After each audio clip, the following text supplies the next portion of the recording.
Greetings, everybody. Um, we're missing one, sadly. Supernova. He out on business. Okay, he out on big boy business. You smell me? E ranks. I see you. Let's get it. If you're over here watching, leave something in the chat. That way we can shout you out here in a little bit. This is the 96th episode of the Longhouse Gaming Podcast, after all. Okay.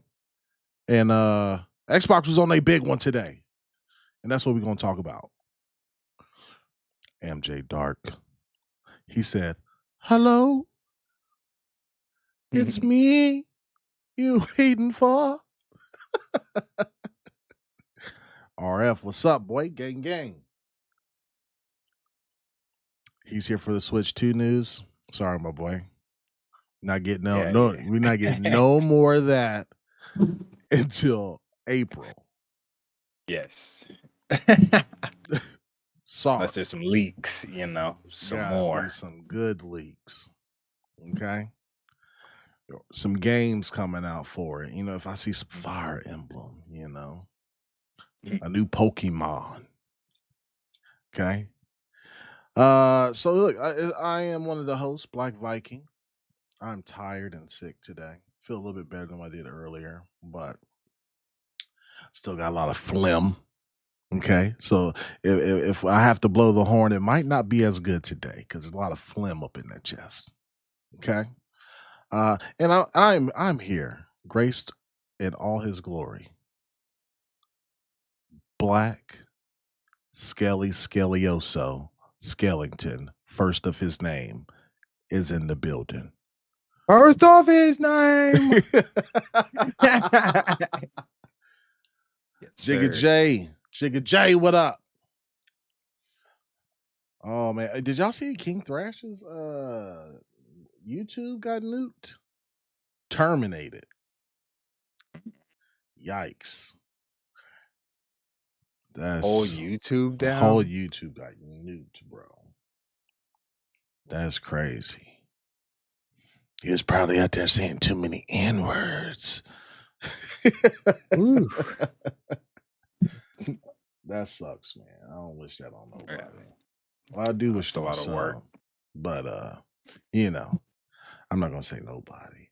But anyway, man, listen, y'all saw the title. We usually have long, grandiose titles. Y'all saw the title for this one. It is Xbox cooked. Bellies are fed. What's the word? Satiated. Eating fantastically. So we gonna replay it. And as a gang, we all gonna talk about it. Okay? Mm-hmm. E-Rank said Nintendo better actually show up when they put out a new Pokemon. Power World has opened a lot of eyes, just saying. That's fair. It is, but Pokemon gonna be Pokemon, bro. Them kids, listen. Power World is its own thing. It's great. I love Power World. But Pokemon gonna Pokemon. Game Freak has made a trash Pokemon like the last two iterations, and them shit still sold millions, bro. Yeah. At least there'll be the word out now, like Power World better type beat. Yeah, you know what I'm saying? They have that. At least there's that in the atmosphere. Yeah, little competition. Enough competition for them to try to sue. Yeah, so yeah. Mm-hmm. Yeah. Mm-hmm.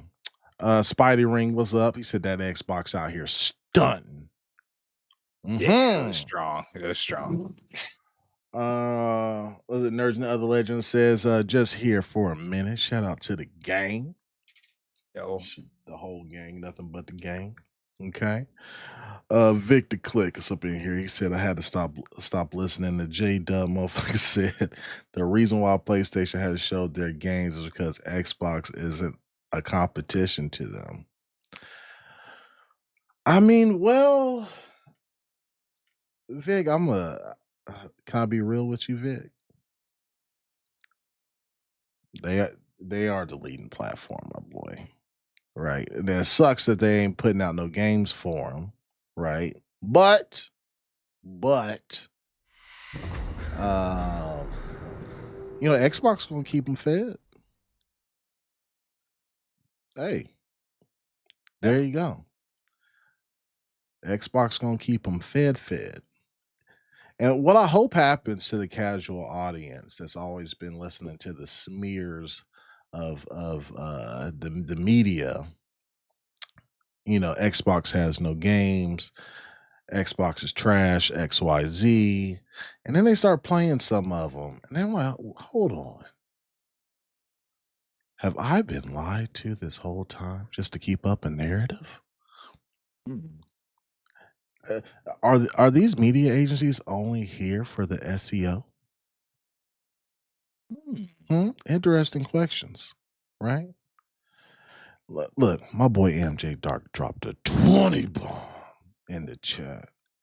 He said Xbox Direct was fire and we're eating like kings for the next 4 months. South of Midnight is going to be fire and hi-fi rush levels of dope. Then he has to hit NVIDIA DLSS the best. Bruh, get it. Stop it. Without even doing it, he's doing some AMD slander, and that will not be had here, sir. Okay? It will not be had. Okay? People talking about them fake frames. It's coming up. Them fake frames. People talking about it. Motherfuckers People out here talking about it. ghosting without any abilities. Yeah. We gonna see, man. I'm just not spending $2,000 for no fake frames, bro. No. RF said it's Horn Hub for that 20. Yes, sir. If I can find my horn, hold on. There we go. I found it. Thanks again, MJ Dark, for the 20.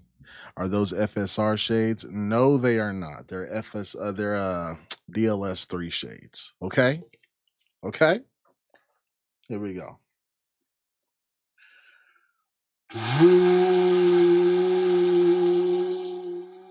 See, it's weak. Because of my sickness.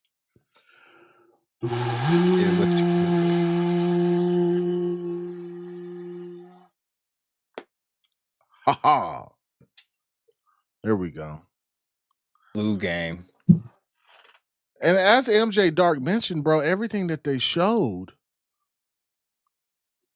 was just until May. That's just the first half. They didn't mention Wu Chang, like Spider Ring said.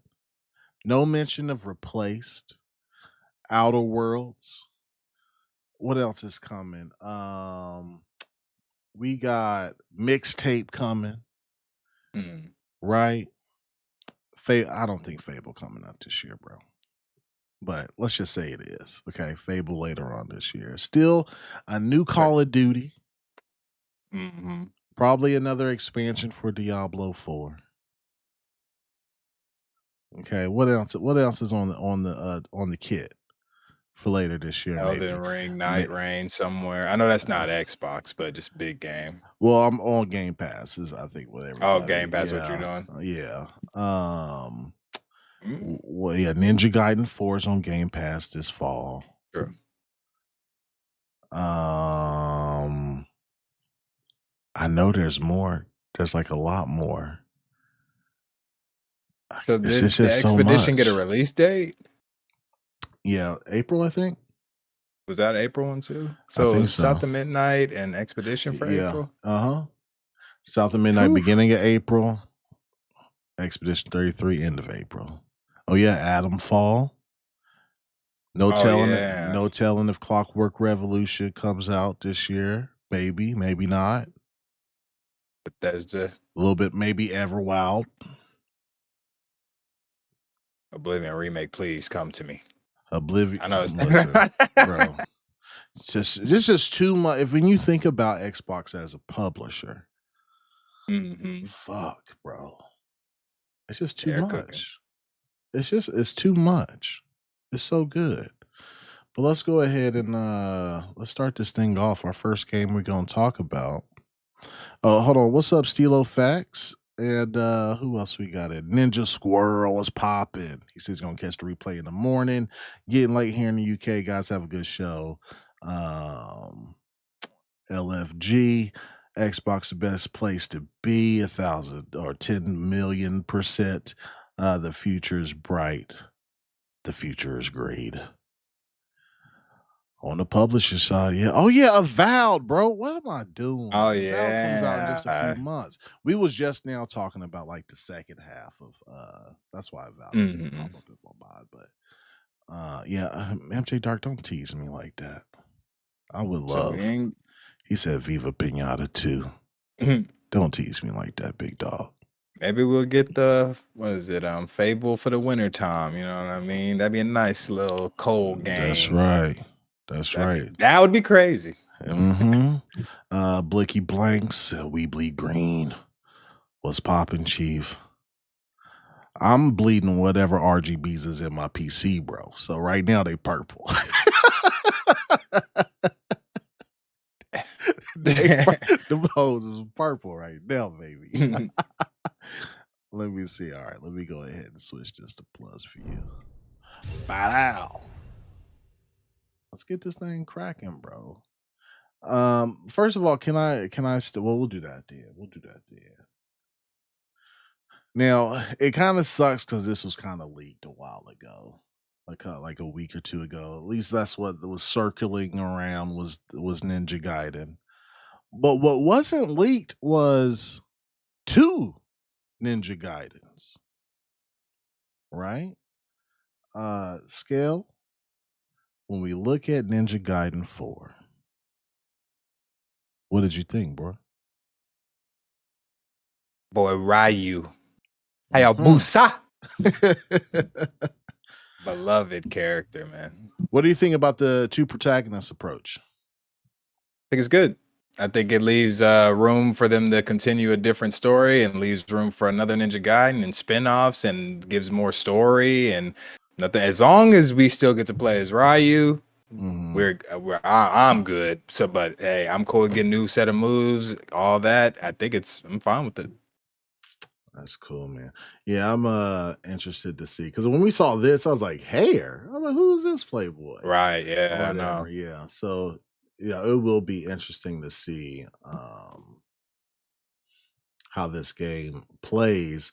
What I will say though, since I did get I completed chapter 1 in Ninja Gaiden BLAQQ 2 before we hopped on, and I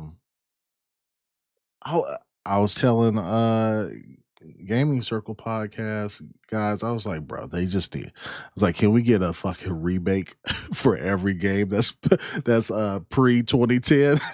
Because I was like, fuck, this is good, bro. Like, it's really good, man. Camera angles still piss me off a little bit, but camera angles are rough still, for sure. Yeah. That's the only thing I'm hoping from the new one is just a different, just a little different, you know. Do you think if the field of view wasn't so like close up on Ryu, that it would be probably better? Maybe if it was zoomed out just a tad bit. Maybe, but it sucks because I like the camera angle. I just wish you could move it better. And sorry, you could move it in the Ninja Gaiden Black, but it's just so slow. It's slow, but I also think they like made their levels with that in mind too. So they're like cinematically placed. You know what I mean? So they don't want you to move too much or too crazy, I guess. But yeah, that's the only kind of issue I had. Difficulty was there. It's gonna get rough for chapter 1. Was a fine little intro, but I know that game. Oh yeah, it's gonna get rough. Yeah, I surprisingly beat the first boss like at the end of that with like 0 issues, bro. Yeah, I beat him up. I kept on charging, bro. Yeah, I was like, charge. Once he got close, I can't even lie. I was like, I couldn't remember how violent those games were, but I was playing. I was like, oh my god, you do the little jump attack and slicing heads off and chopping body parts off, and then they roll, bro. Limbs, blood everywhere. I was like, oh, this is what get my parents used to fear gaming. It's like, don't show them this one. It's like, this one's crazy. Yeah, it's crazy, man. But I'm excited for this story, man, to see what takes place. So, um, judging by just what I played, with Ninja Gaiden Black 2 just a couple of minutes ago, like I got tons of faith in this, right? Did Platinum help with Ninja Gaiden 2 Black, the remake? I'm not sure. Yeah. It's cool to see them publishing this and Platinum Games helping out or whatever. So that's really good. They went for them for funding and help with it. So and they got the green light, and here we are.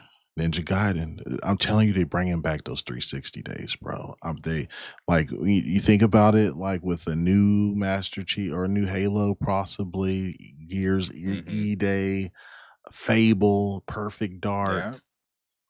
They know what the era was. That was the era, man. Like everything from that era will hit it. Perfect Dark, like all that stuff will just hit again. And I think they should just go that way. Yeah. Was that with the snowy game, Lost Planet or something like that? Was that God, is that what it's called? Lost That's Planet, another one they could try again. Was that Capcom? I can't remember.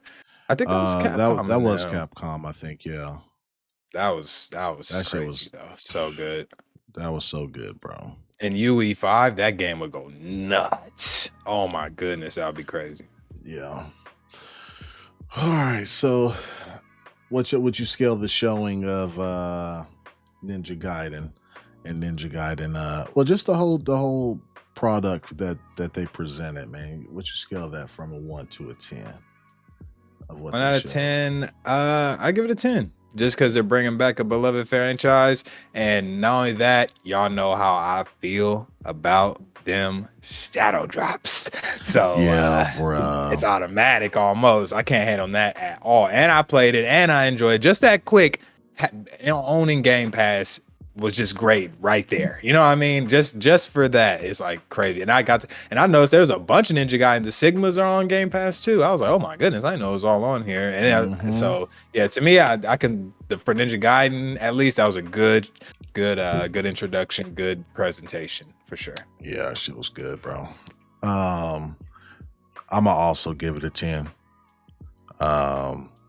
Just everything they showed with that, explaining why there's 2 protagonists and that they're bringing everything back. Super exciting stuff. Next game. Y'all know what it is. Give me a second, really quick.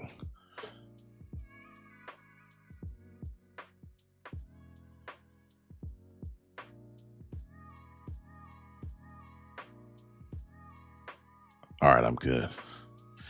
Had to grab my phone really quick. South of Midnight. Dog. How they do this, bro? How do they make me intrigued and happy? Like, we knew it had stop motion. We knew it was Southern Gothic. We knew all these things, right? And they just keep on pulling you in closer and closer. It's like, you know what? Not only is this game going to be great, but you need it. It's going to be a staple in your life. You feel me? How they keep doing that? They killed this one. Talk to me. This one is just so unique. And this one gives me how I feel about Psychonauts, kind of. Just its own world, own place you want to be in.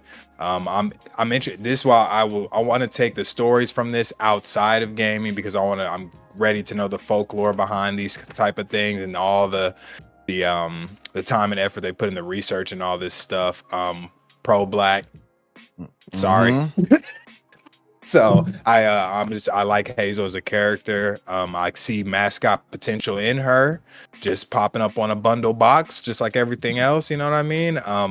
I liked how the stories, the drive with her and her mom right there to try to find her and see what's going on with that. How they got into it. I liked how and being able to play a game that's stop motion but at 60 frames, you know what I mean, is just that alone a technical feat. You know what I mean? I'm just impressed by this in every single way, to be honest.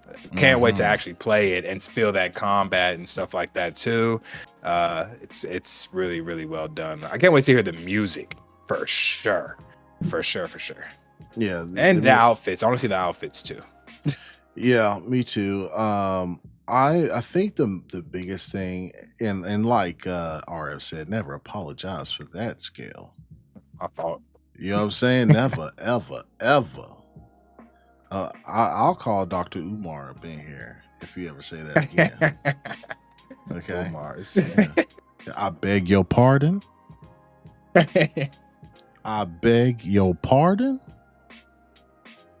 No, I agree with everything you just said, but like, God, just go back to that. So now I have it loaded in 4K. Shite. Hold on. Like, I'll go back. You let my garage up right quick. Give me 1 sec. Yeah. Actually, I'm gonna try to see if I can share my screen with scale, man. I'm gonna put a poll in the chat so that y'all can let me know what was y'all's favorite. Actually, I can't do a poll right now because my shit's fucking up. Y'all let me know what was y'all's favorite showing of the game. But bro, look at the level. Let me see if I can alt and scroll in or control. No, I can't scroll in. Damn. Look at the detail, the stitching. If you're able to ever zoom in, the stitching here on the catfish is ridiculous. Like it's like a whole bunch of different textiles. Like you got like wood around here. Like this just looks so fucking insane, bro. You can just tell so much care went into that character and all of it, just the whole game. Yeah, it does. Like, I agree with everything you said, man. But like the biggest part of this game that like excites me the most is like those stories, those cursed stories or whatever they said that was in the game, right? That you can unravel, because I really want to hear those. I know they cooked when it comes to like telling like sentimental stories as to why these creatures are the way that they are, and I'm sure some of it's going to be heartbreaking as fuck. It's going to be some life lessons in there for sure. I think everybody's going to step away from this one, man, and be just have to put the control down, go out for a smoke, and just look at the stars, bro. Oh my God, this one's going to be great.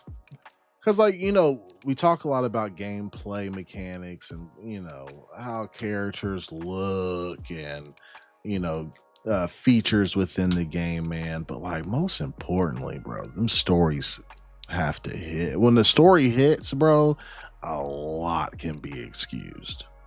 You know what I mean? Oh, for sure. A lot, bro. Like, but whenever you have, like, let's say you have good gameplay mechanics and you have good features within the game and stuff, but the story is boring and just makes you want to skip.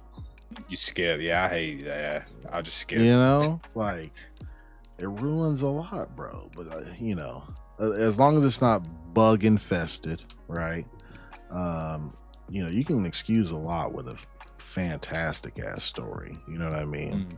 I mean, you look at movies or B movies, you know what I mean, that are like that, to where you can excuse bad CGI or whatever, with as long as it has like a fantastic ass story. So that's why I watch a lot of like 5-star, like 5 rated 5s and like out of 10s and stuff, because they have good stories. They're just executed poorly sometimes. And you know, they lack the budget to execute the vision. So the vision, I give them but they be having good stories, good concepts. Yeah. Oh man, so this show, I know we saw a lot of South of Midnight, especially with the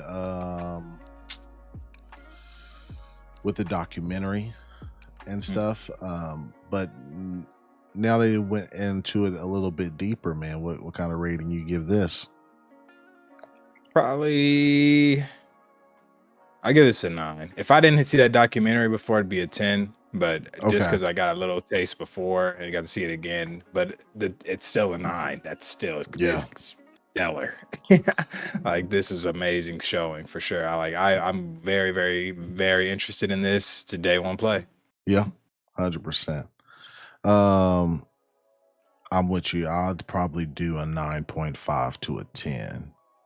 Right, like the documentary and all that stuff, like, you know, gave us a touch, but like, fuck, man, just the stop motion, like everything about it, like they polished it up so well, bro. Like the worlds look amazing. Sure.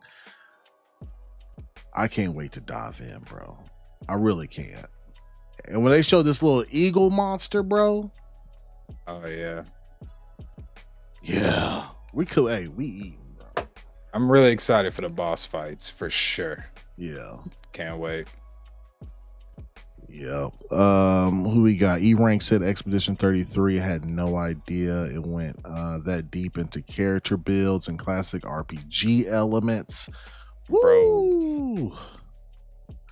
They was in their bag. They went deep. Yes. Deeper. They went deep. Understanding says Doom. Not even gonna lie, but South of Midnight was definitely right there with it. Yeah. Doom went crazy. Doom did go crazy, man. Demon Slayer said RF said Demon Slayer vibes with that. I think he's referring to like the stories and how the monsters became monsters, right? Vic the Click says A24 movies. See, this is the thing. Like, he's probably referring to like.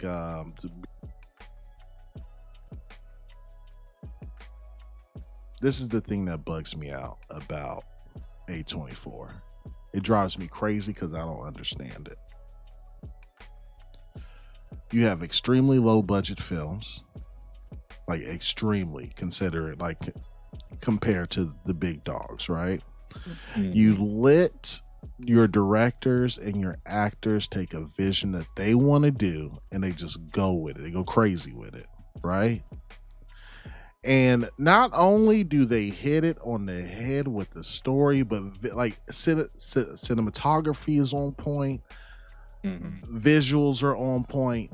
Every little thing that they do is fucking on point, bruh. Have you ever watched an A24 film and was like, this part's not right? Or like, you know, like, even when I watched Everything Everywhere All at Once, the CGI went crazy. Yeah, it did. It's subtle, but they do it so subtly great. I don't know. They're so grounded in their work at the same time. Yeah. It's like, it's weird. They're great. They're so good at it. Damn. They're my favorites for sure. I will literally watch anything that has their name in it. Yeah. Big facts. Yeah. Like, literally, it don't even have to be my genre. Nope, me same. I don't care. I'll give it a shot. Yep, I'm watching it. And I'm probably going to glaze all over it. You feel me? Probably. That's just me. Guzzling King David's Glizzy. He says, I can't send super chats for some reason. Probably the stupid YouTube mobile app messing up. Probably is, man. It's all good, Playboy. If it works, it works. If it don't, you know, maybe next time. Don't bug out over it, man. Understanding says A24 makes some crazy stuff. I rock with them heavy. Lamb had me tripping. Yo, Lamb was fantastic, bro. Lamb was crazy. Yeah, enjoyed that. Just seeing the little lamb is always going to be hilarious. I was like, what? That was crazy. Hell yeah. But that's why I like him too. It's like, wow, this was crazy. I think I almost say that on almost every A24. It's like, I'll be like, wow. Yeah. It's just so good. Either they hit you with the slow burn and it's all the way at the end, or it's like bit by bit. You know what I'm saying? Yep. Like, the Heretic was kind of like that, right? It was bit by bit. It was like super tense, you know, and then the ending was like, what the fuck? Did you watch Heretic? So many good endings. No, I haven't seen it yet. Oh, you gotta watch it. Oh no, I got a few. They've been pumping them out low key. I got a few on the list at this time. Yeah. All right, so we get South of Midnight, April 8th, 2025. Now, this was my personal game of the show. And it's, you know why? It's because they are, like they said, they are bringing back what people abandoned. Because people's fan bases was like, we don't want this anymore. We want action. Okay? And they went with that. I mean, this is what your Final Fantasy Fantasy 7 should look like. Mm-hmm. Like this is it. People have abandoned, besides, shout out to Atlas, right? Mm-hmm. The Persona boys, the metaphors. But this is a hyper-realistic, turn-based, like, Persona-style game. Yeah. Right? With an amazing story, supposedly. I don't know what the story is, right? But it said the hook is good enough. Yeah, right? I love that. The hook is great. Small team, by the way. I wouldn't put it past this not costing any more than $80 million. Right? Mm-hmm. And this is what happens when you empower small teams and give them enough, you know? Give them enough. Just give them enough, bro. Yes. You don't need studios with 3,000 people in them. Nah. How big was Ubisoft again? Like 20,000 people? I don't doubt it. Huge. Absolutely insane, bro. And hopefully this game is like under 40 hours because I would like to beat it, feel impacted, and move on. You know? Not every game, looking at you, Sega, right? Or Atlas. I love y'all's games. But them shits be 100, 200 hours. They are 100. Yes, they are. That's for sure. Oh my God. I have 90 hours in Metaphor and still ain't beat it yet. 90. That game put me off the set. I'm not gonna lie. It's tough. Who else we got? Guzzling King Davis Glaze says Skeleton is going to want to see the new Wolverine skin. Oh, you talking about on Marvel Rivals? You got a new one? Check it out. Razor Ramon says definitely going to rewatch this tomorrow. I'm in the middle of class. Xbox cooking. Yes, sir. E-Rank says that turn-based mixed with timing reminds me a lot of Legend of Dragon. Oh, yes. He says one of his faves. Also, Razor Ramon said, I downloaded the Alters demo last night, but I ain't played it yet. I need to play that, actually. I've been playing a lot of demos lately. There's a lot of good shit. We'll talk about it a little bit later, but because we skipped what we've been playing and watching. So we'll hit that on the head right after this. So, yeah. Expedition 33, man. What excited you the most about this? Just the deep dive into it.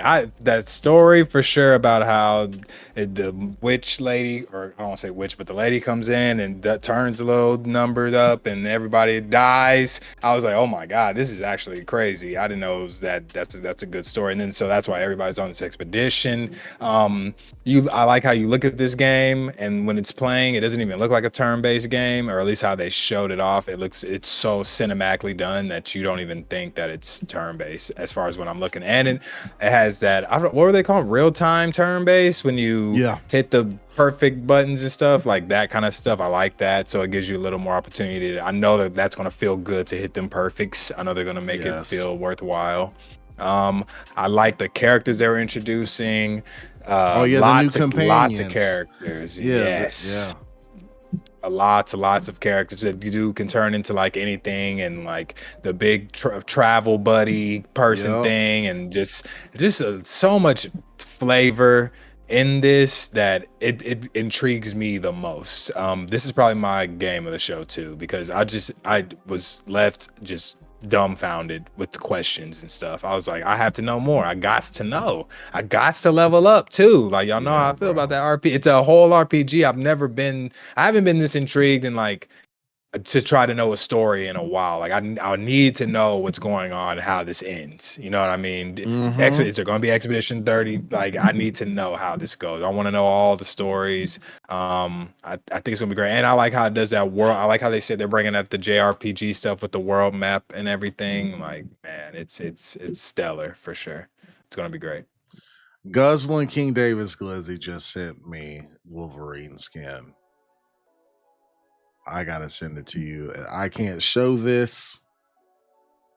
Oh my God. I can't even believe I'm saving this to my phone, bro. My wife's gonna ask me so many questions. I'll put it in the Jarl chat really quick, so you can see it. What the fuck, bruh? He said that one's for you, Scale. It's for me though. Hold on, let me see this. That hell no, brother. What is going on? That is not part of the beach edition. He said, I got you on all the latest skins. What? Crazy. No, people going wild with the rival skins. Oh my God, bro. I need to check out some of this. So like, all right. So for her, let's take a deep dive. Okay. So you got attributes, you got defense, agility, might, luck, vitality over there. Combat stats, health, attack, power, defense, critical rate, of course, that's always good. And speed. Speed, for people who don't play turn-based, is the order in which you go during turn-based, right? Mm-hmm. So and now skills, Earth Rising. Okay, so she's a healer, so she I can see like she has rebirth, so probably somebody who's down gets them back up. Healing Light, Earth Rising, Thunderfall. She's a good mix of attack and reviving. So yeah, rebirth revives an ally with 30 to 70% health and 2 additional AP. Okay, 30 to 70. That's a fat. It's like that's a wide range, bro. Yeah. That's super RNG. Yeah, and that's when you get the other shit to make that your percentiles be better too. It's like your percent of getting your percentages is better. It's like, yep. Okay. Do they go? She has Iceland stuff. Okay, so emulation. I wonder what that one is, but. Let's see. Ice Lance deals medium single target ice damage that slows the target one hit. Okay. Mm-hmm. And for those that don't know either about what AP is, I mean, games call them all kinds of different stuff, but generally, like, certain spells cost a certain amount of AP during that battle or whatever, and you have to like strategically use them strategically use them like within that battle and make sure you don't run out, or make sure you have enough during the beginning of a fight or whatever. But it's usually they're not that hard, right? Like maybe she has something that gives another character more AP or something like that. So as long as you got like a tank and then her, and that tank can like shield combat, like shield damage from her, and then she can just heal an AP like the rest of the group or whatever. This is why I love them. You got to think, baby. You know what I'm saying? Yes, you do. Or you're hoed. For sure. Let's see. Hold on, I got your face all fucked up on here. Like let me help you out real quick. Let me help you out, big boy. My fault. I didn't mean to call you that.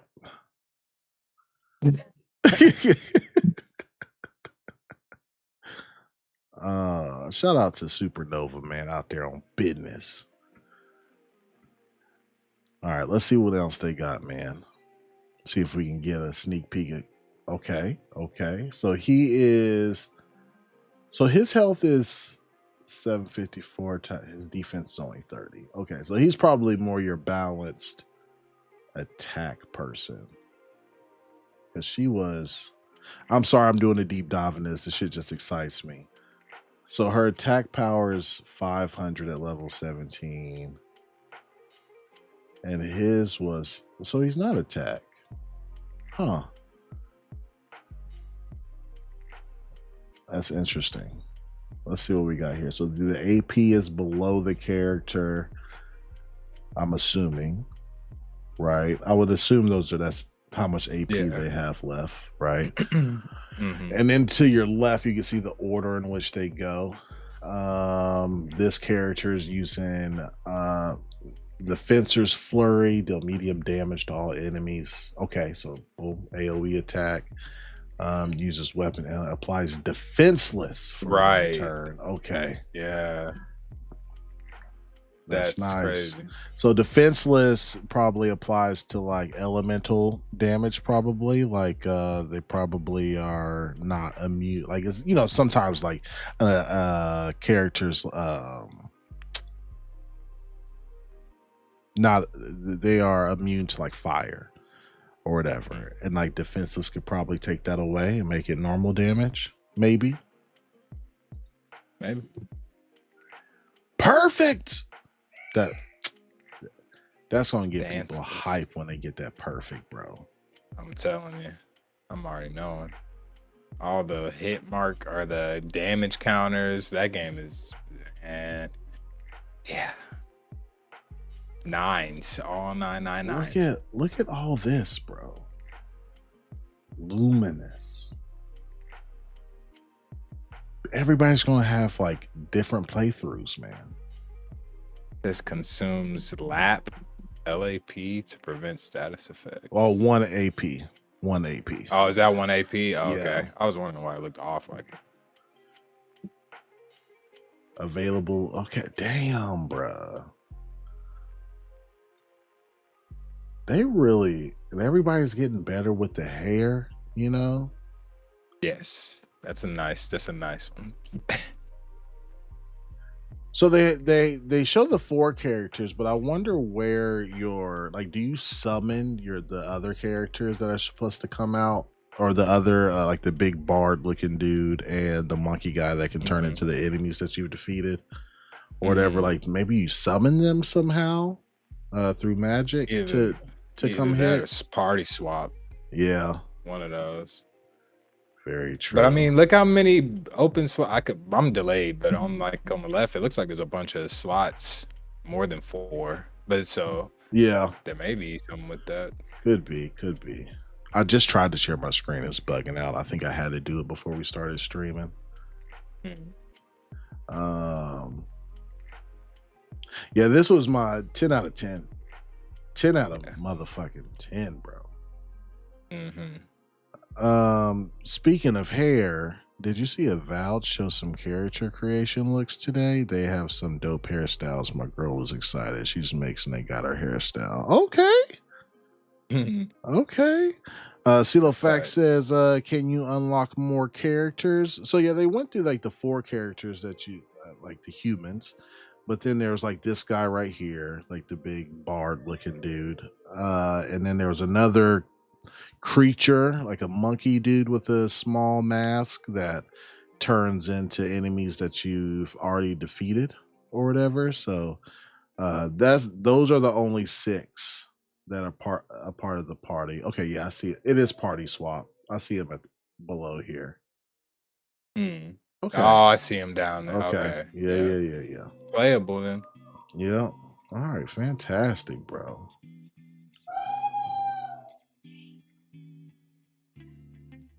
Let's see.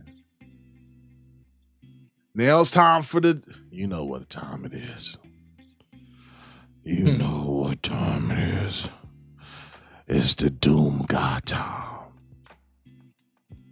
Tell me what your thoughts were of them showing Doom off the way they showed off Doom.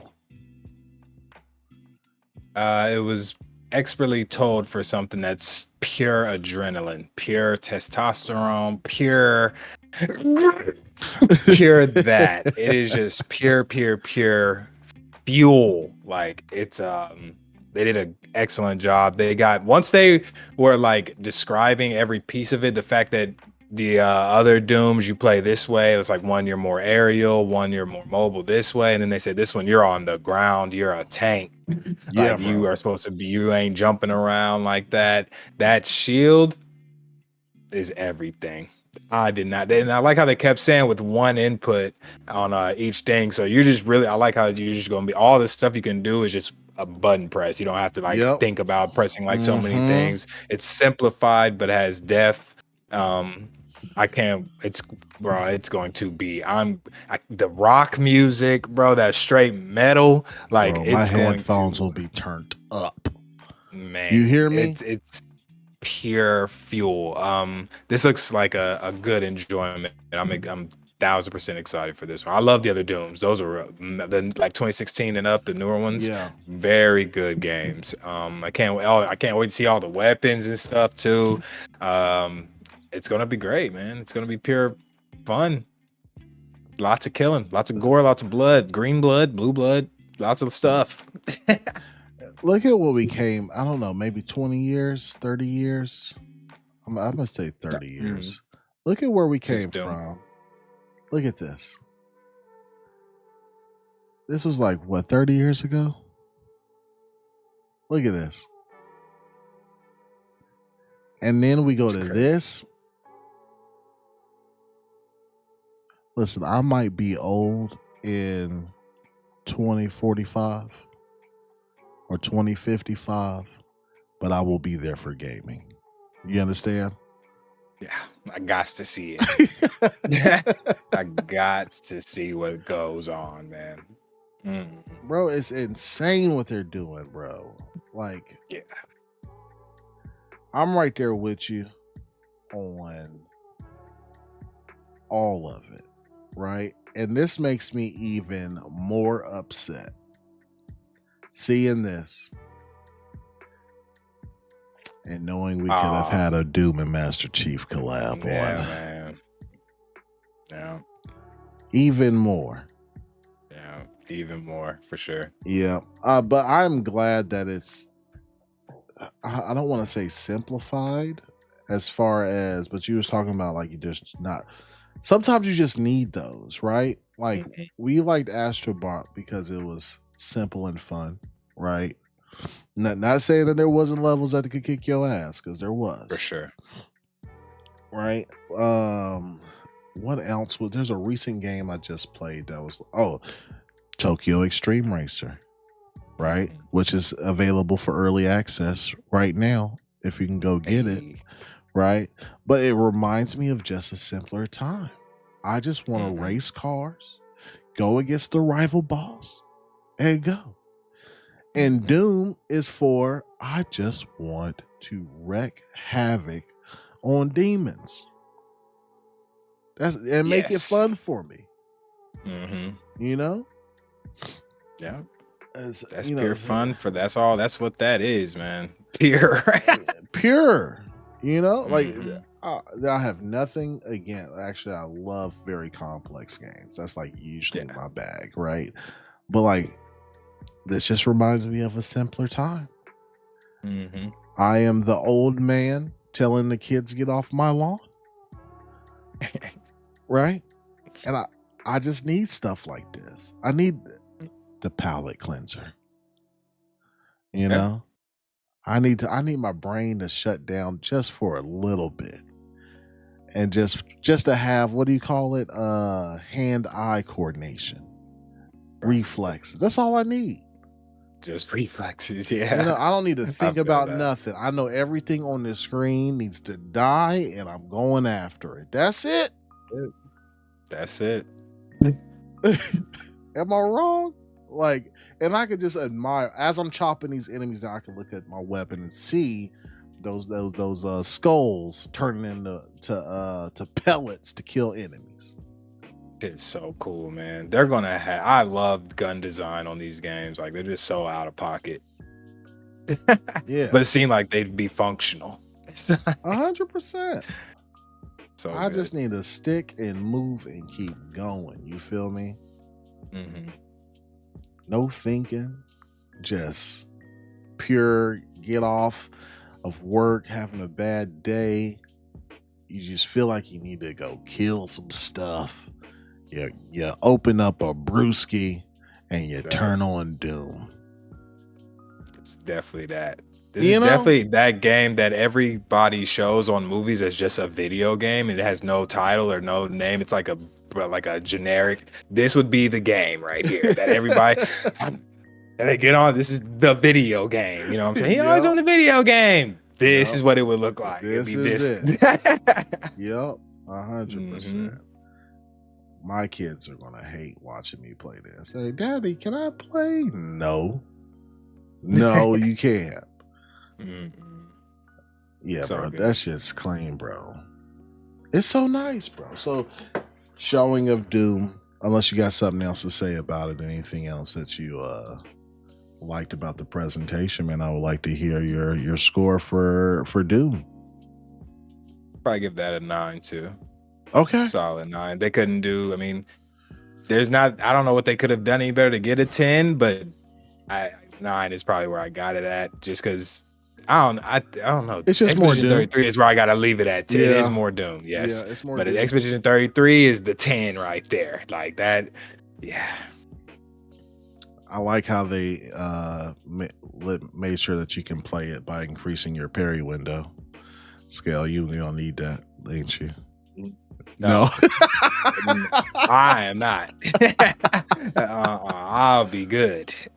Some people will. Yeah. And that's okay. Yeah, I understand he said boots on the ground Doom. He said I'll probably be dead by then. Come on, don't say that. 2045 is looking up for you. Oh, I will say them adding these mechs. Oh yeah.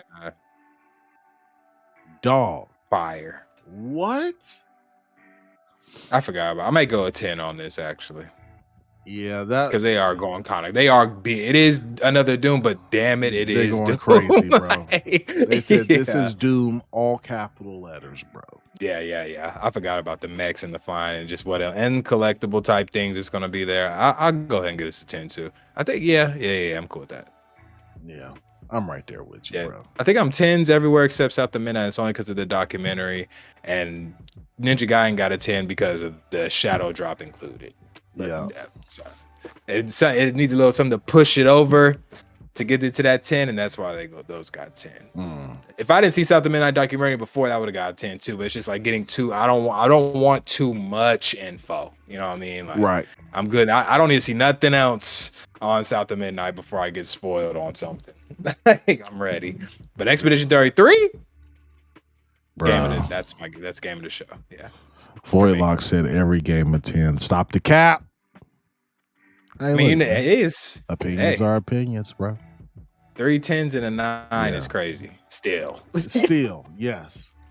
Yeah. Bro, that's 97. That's 9.7, bro. Very high. Crazy.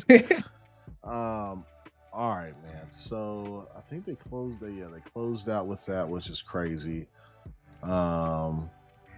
Showed all the games again.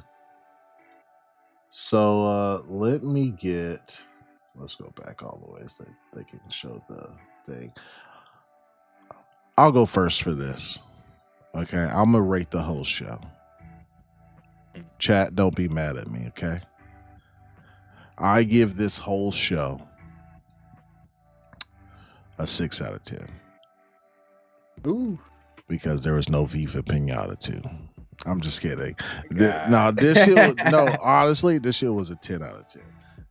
The reason why, okay, everything they showed looked like a quality game, right? They let you know everything shown is in Game Pass. This is an Xbox showcase overall, and the platform is Game Pass, okay? And then on something we've been begging for, we got release dates for everything. Yep. Aside for Gaiden 4, right, which is in the fall, but everything else, April, today, May, right? Insane. And then on top of all that, they gave us a sweet shadow drop. They did. A sweet shadow drop. How can anybody rate this anything lower than an A? Yeah. You know? Opinions be opinions. But that's just me, bro. They fucking cooked. Right?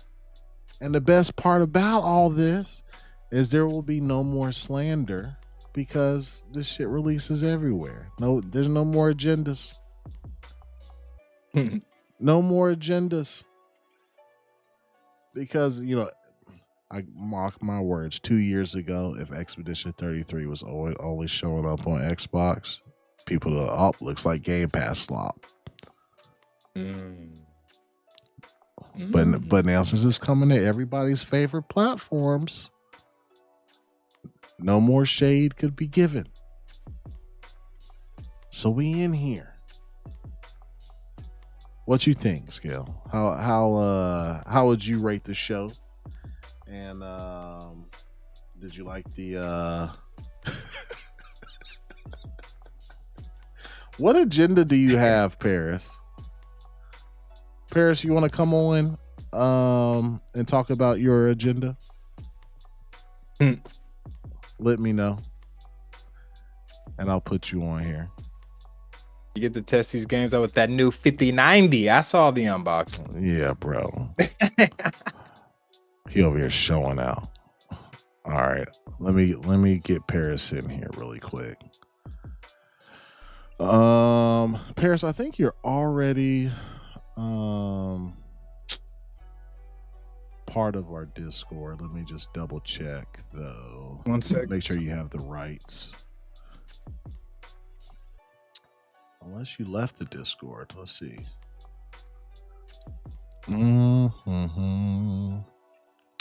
Yeah, I don't see you on here.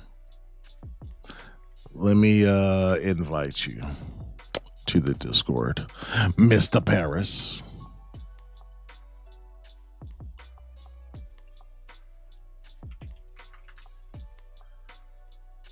No results found. Are we not friends? Let me see. Can you hear me? Oh, I can hear you. You in here? Yeah. Oh, bro, I did not know you. I was like, where is he at? So I don't have a camera or nothing. No, you're good. You are 100% good. What's up, Paris?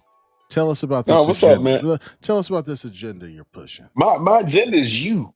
YOU. Tell me about it. That's my agenda. What's up? Because you and your crew, y'all a bunch of thugs, y'all a bunch of bullies. You don't think I ain't forgot. Y'all like to bully me.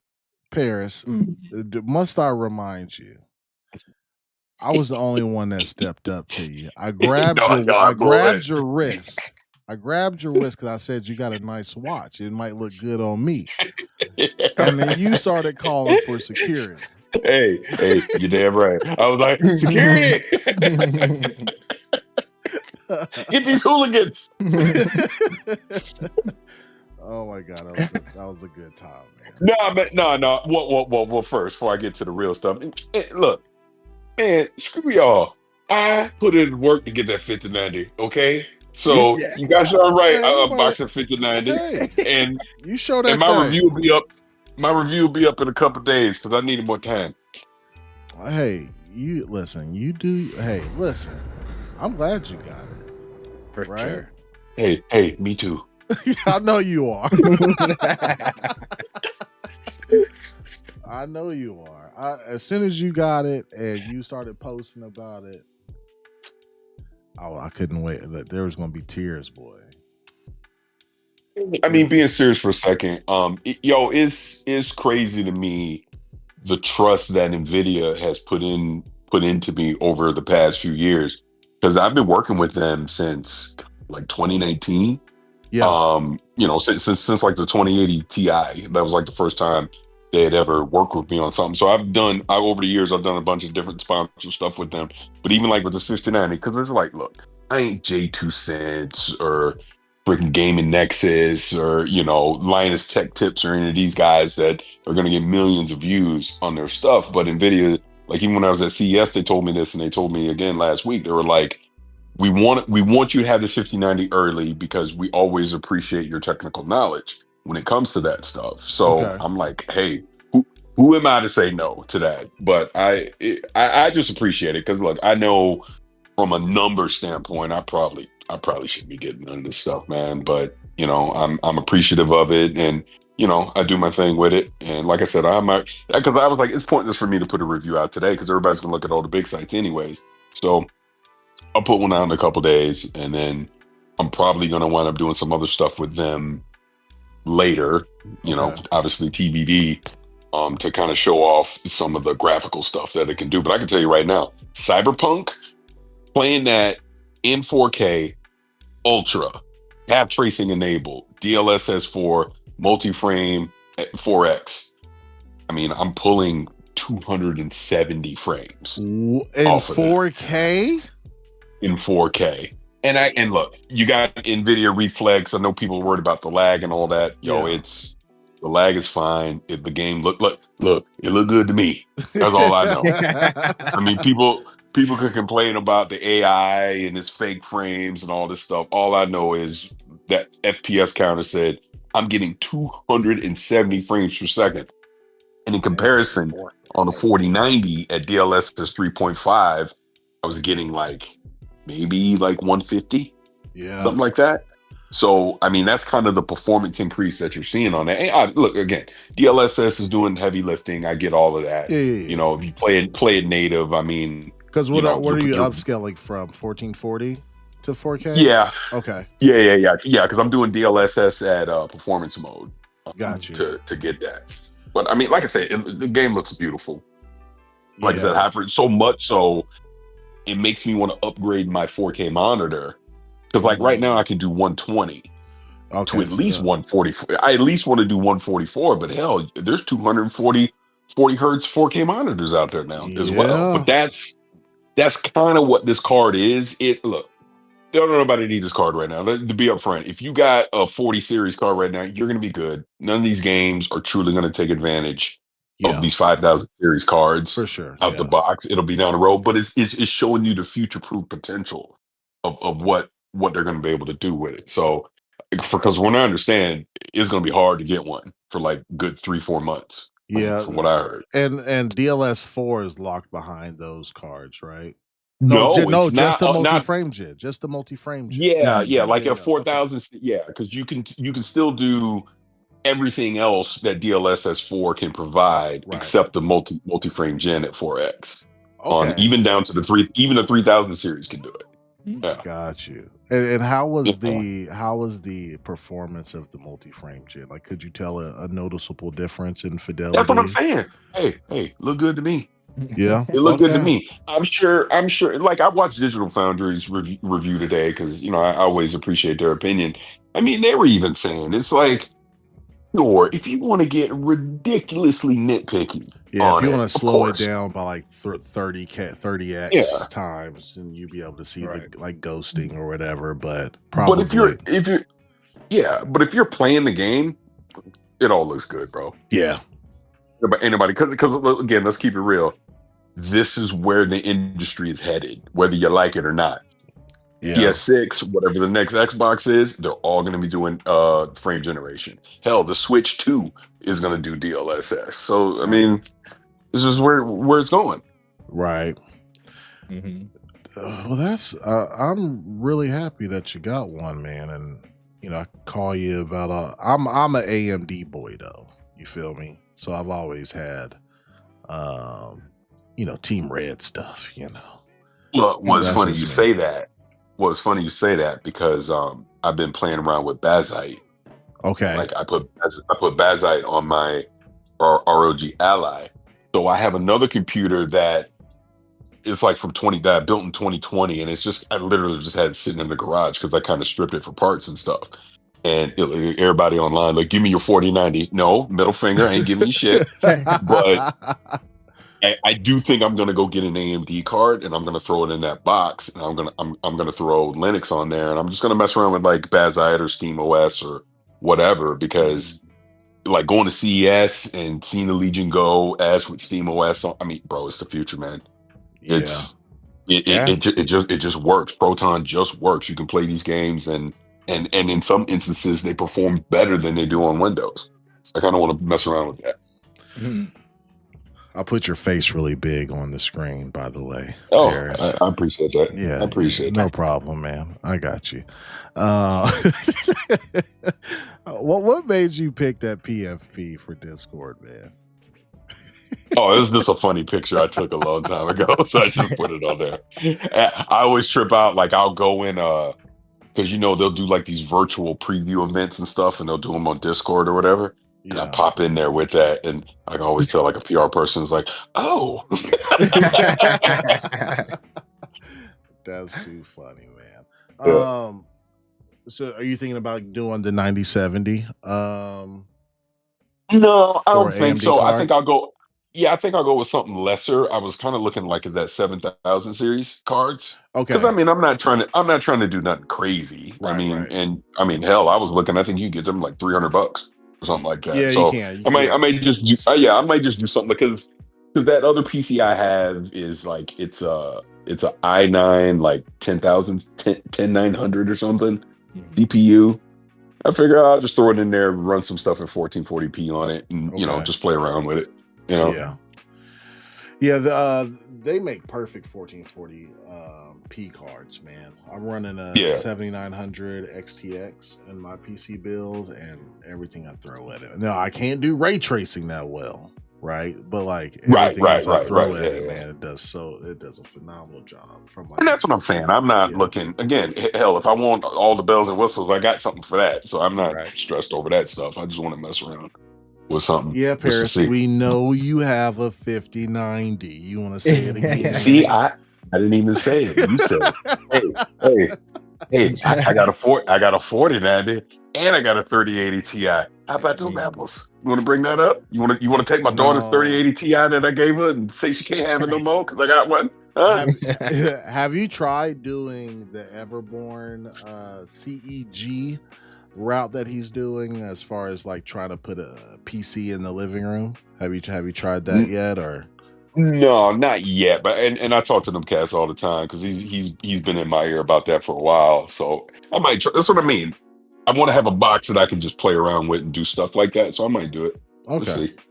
That's cool, man. Well, can I ask you? You had a couple tweets today.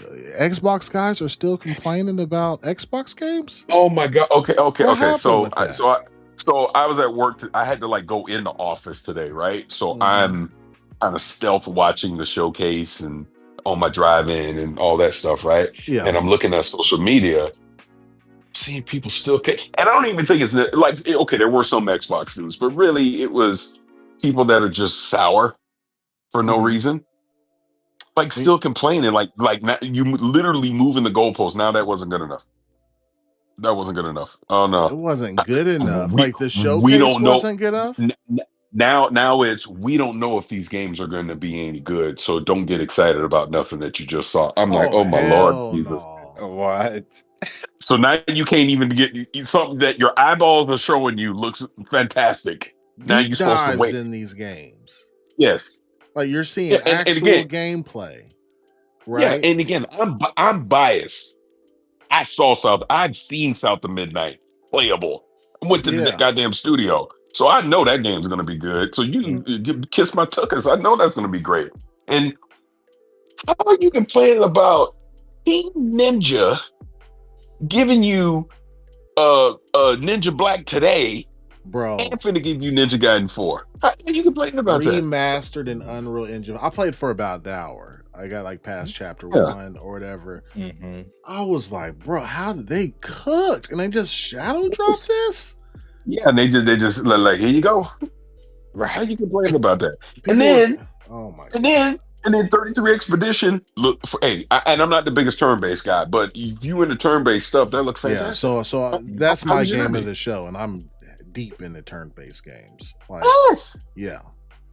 And then look, and I got to preview Doom the other day, so I had already seen all of this, and then we did Q&A, with Id about it. It's Doom. There's literally nothing to complain about that, and I love that they're adding that. Basically, that accessibility feature now, where you can scale the difficulty. Oh, I know so you get to play it how you want to play. I know you need that, Paris. You know what someone said to me on Twitter today? I was excited about Ninja Gaiden. They were like, "You ain't gonna beat it. You ain't got the skills." I'm like, "You don't even know me. Why are you saying this to me?"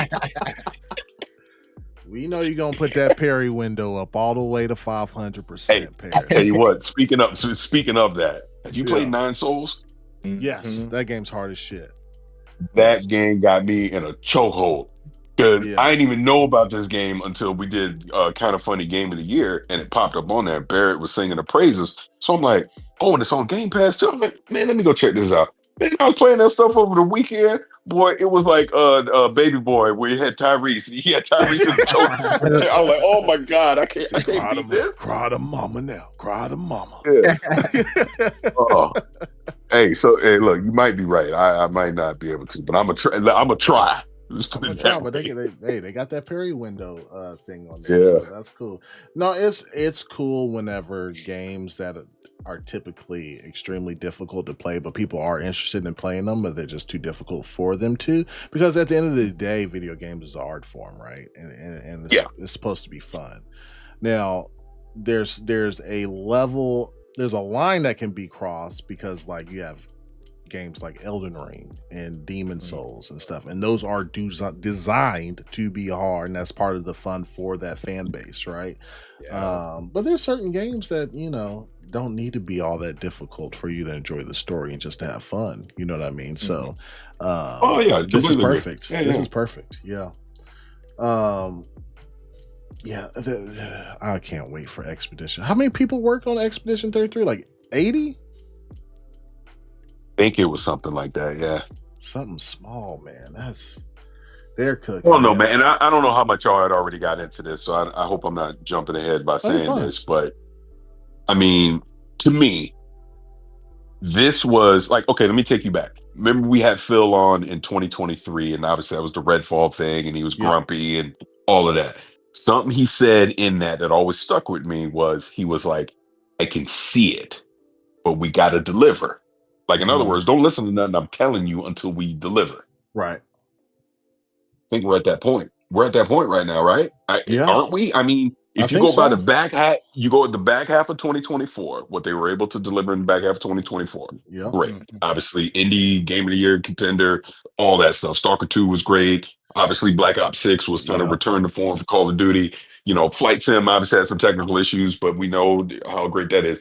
They were delivering games in the back half of the year. Right. And then look, this is Q1, Q2. Look what you're getting in Q1, Q2. They ain't even show Avowed. They ain't even talk about Avowed in this thing, and we about to get that in a couple weeks, right? Yep. Plus, you're about to get South of Midnight. Plus, you're about to get Doom. Plus, you're getting Expedition 33. They just shadow drop you the Ninja Gaiden Black stuff. I mean, they're starting to deliver. We already know back half of the year, you're getting Ninja Gaiden 4, you're getting Outer Worlds 2. We better get Fable because I drafted it. But anyway, no, that game. Fable. I'm sorry you drafted it. I know. I just man. But maybe into in its place, we might get Clockwork Revolution. Maybe that's what I'm saying. But to my point, there might be something they show at the showcase we don't even know about yet, right? Not to mention Oblivion remake allegedly is coming this year. Hey, you can't obviously we're gonna my most anticipated, which is Replaced. You do realize I'm gonna be the first person in the world to play that game. Guess what? I'll be fighting with you for it. No, you're not. You'll be fighting. But security. That's what I'm saying. Trying to fight you for that. Me and you will be fighting to be first to play. Believe me. No, but being serious for a second. No, you're right. I mean, Replace is another one highly anticipated. That's going to be in Game Pass. You're getting another Call of Duty. That's going to be in Game Pass, right? Yeah. So it's like they're starting everything that Phil and Matt Booty said a few years ago, and people are laughing at him about they want to get on a cadence of major release every quarter. Mm-hmm. We're here. This is it. Yep. We're here. We're literally here now. So, and it's all this shit. Aaron Greenberg was peacocking all over social media. Yeah, he was. Boy, he was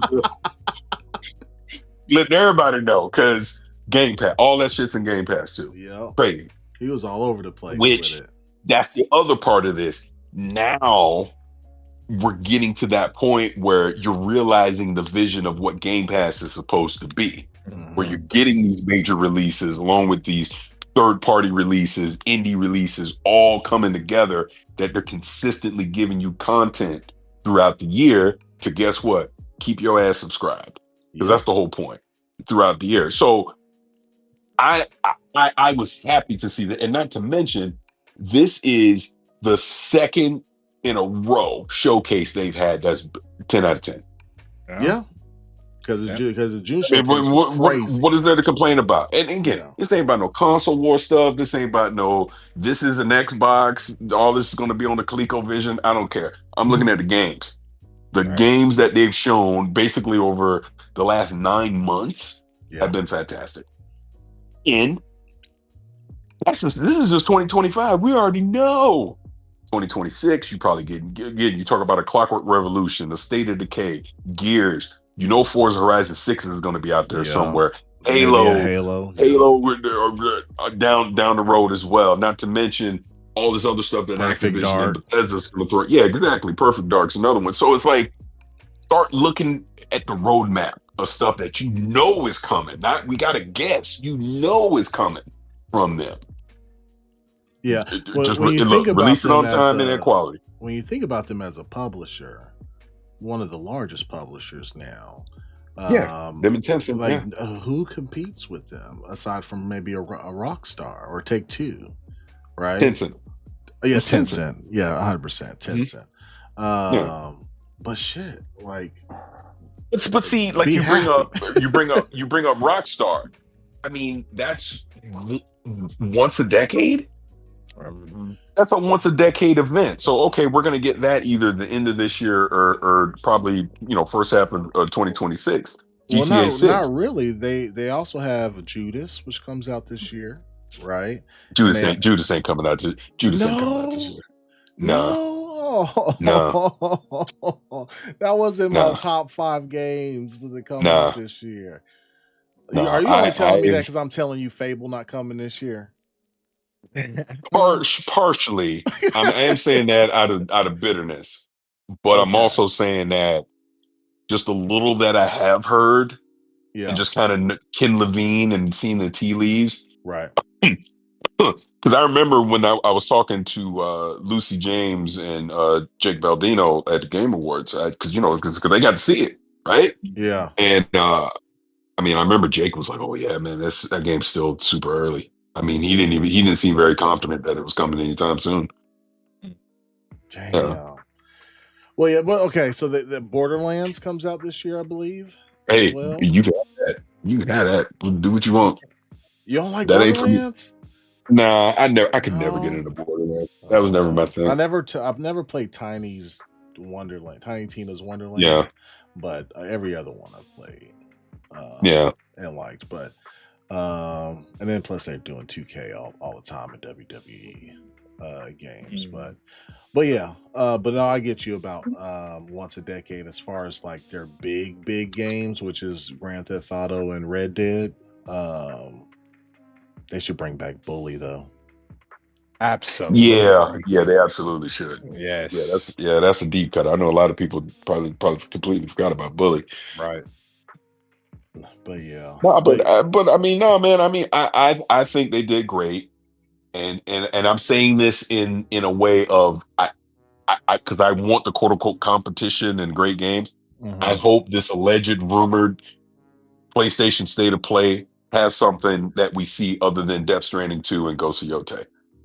I mean, to me, that for me, coming from PlayStation, that is not enough, especially coming off of last year. Because, sure, okay, fine. If you want to include the third parties, the Stellar Blades and the Ronins or whatever, that's fine. Yeah. But when I think about stuff coming from, what is it, SCIE or however the hell you say it, from PlayStation, I mean, they've been like, what Astrobot? That was it, right?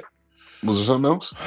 Well, I think they've been taking a dip because they were working on all those gas games, and we've seen how that's kind of what that's turned of course, into, right? And so they canceled most of those.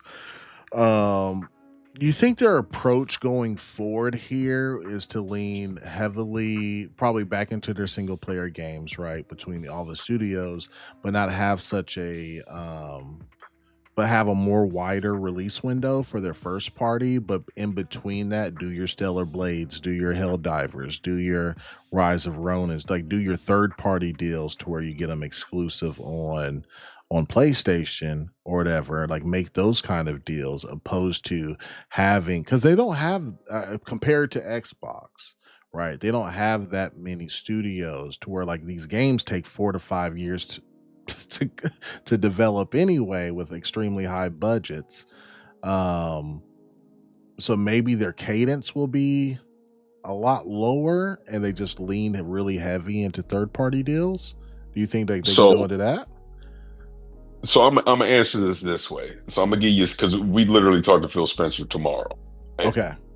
So I know what I want to ask him. We only have, I think, 30 minutes with him. So there's only so much you can ask in that time frame.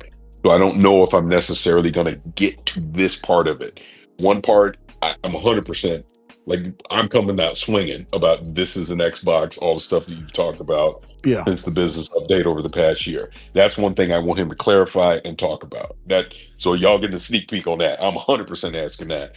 But something I would love to be able to ask him about is, he has talked, if you pay attention over the past few years, about the business of gaming, and that number one is getting harder to subsidize hardware anymore. That was number one. And then he's basically like, look, this console market has not grown in a decade. It is essentially 200 million and it's capped out. Yeah. To your point, bringing it to PlayStation, the reason I want to ask him that is clearly Xbox is like, oh, well, we got to grow. So we put it everywhere. You like it or not, we put them everywhere. Yeah. PlayStation is not necessarily doing that yet. Clearly, they're started to tinker with PC, but they've been obviously hesitant to put some of their legacy games on competitors' platforms.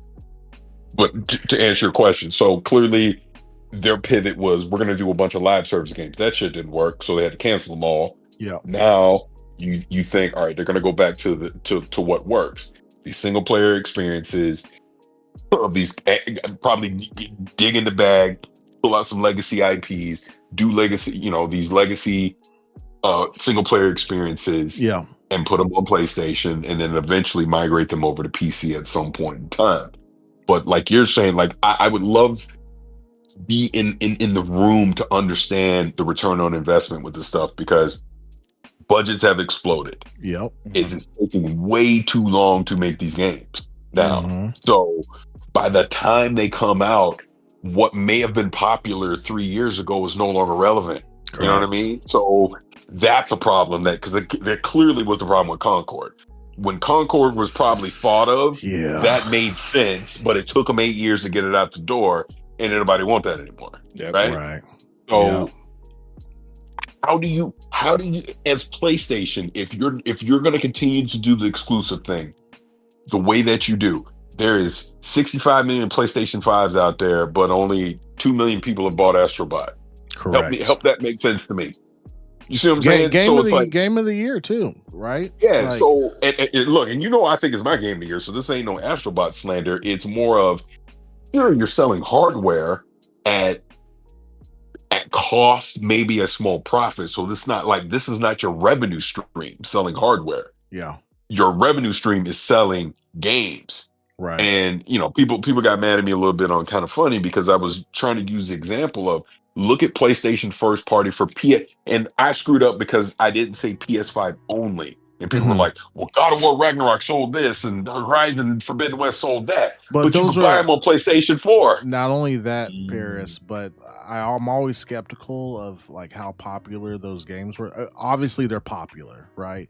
Yeah. But to the extent to where they show these numbers, but when all those games are bundled in to your purchase of a PS5, like, did the person go out to go buy a PS5 because of God of War, or did they just get one by happenstance? Because those are included in the sales numbers. You know what I mean? You heard what Shu said when he talked to Greg.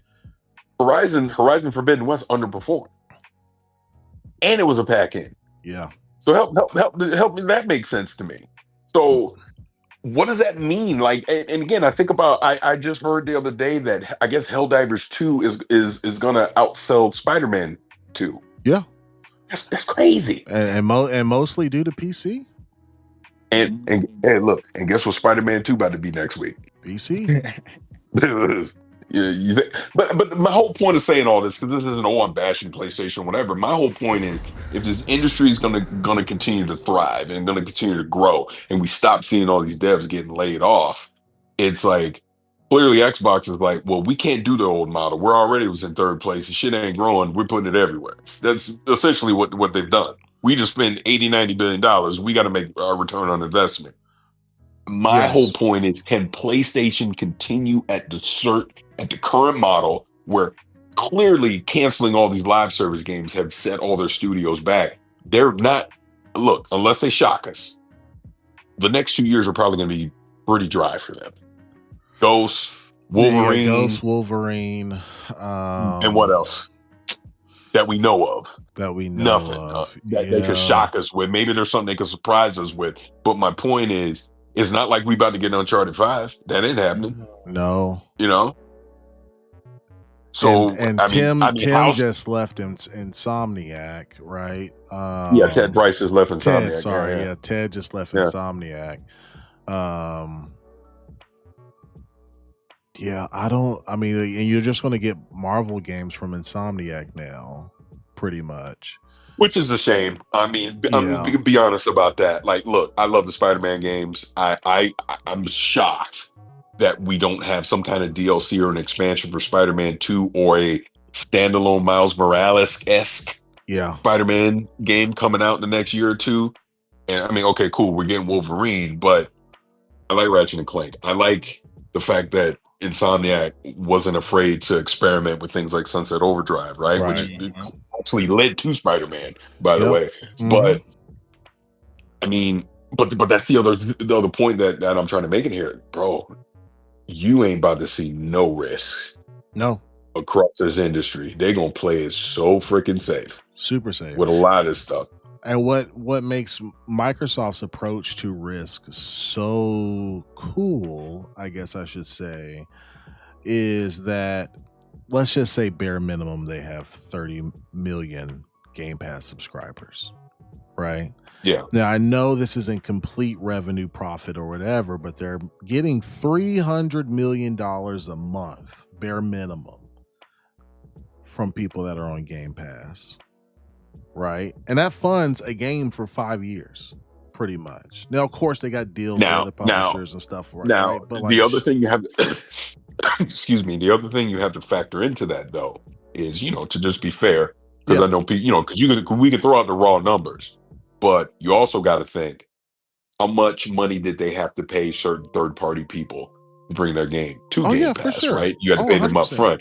How Yeah. much is that money funding their first-party studios who maybe not necessarily reached their max potential on a game sale because people played on Game Pass, which again, this is why they're going multi-platform. Right. So sure, they might be bringing in, like you said, just for argument's sake, $300 million a month. Right. Hell, half of that is probably already accounted for, just off the top. Yeah, and that's what I'm saying, though, is that them going multi-platform plus having that influx of guaranteed money, I'm calling it quote unquote guaranteed money, every month allows them to probably double fine to take a risk and make a new IP, right?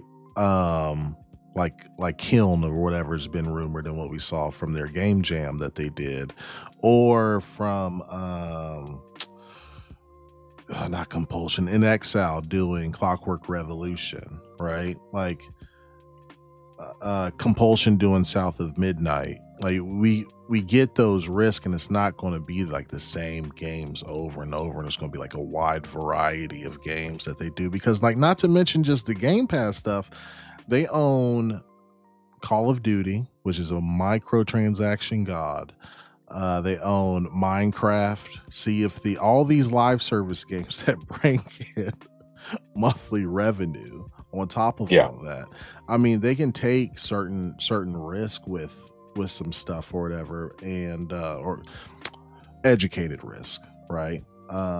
With their game studios, to where PlayStation's trying to get into the live service game, but just hasn't hit it yet. I mean, they hit with Helldivers, right, on PC, but like, where's their monthly revenue coming from outside of being and I'm gonna bring this point up too.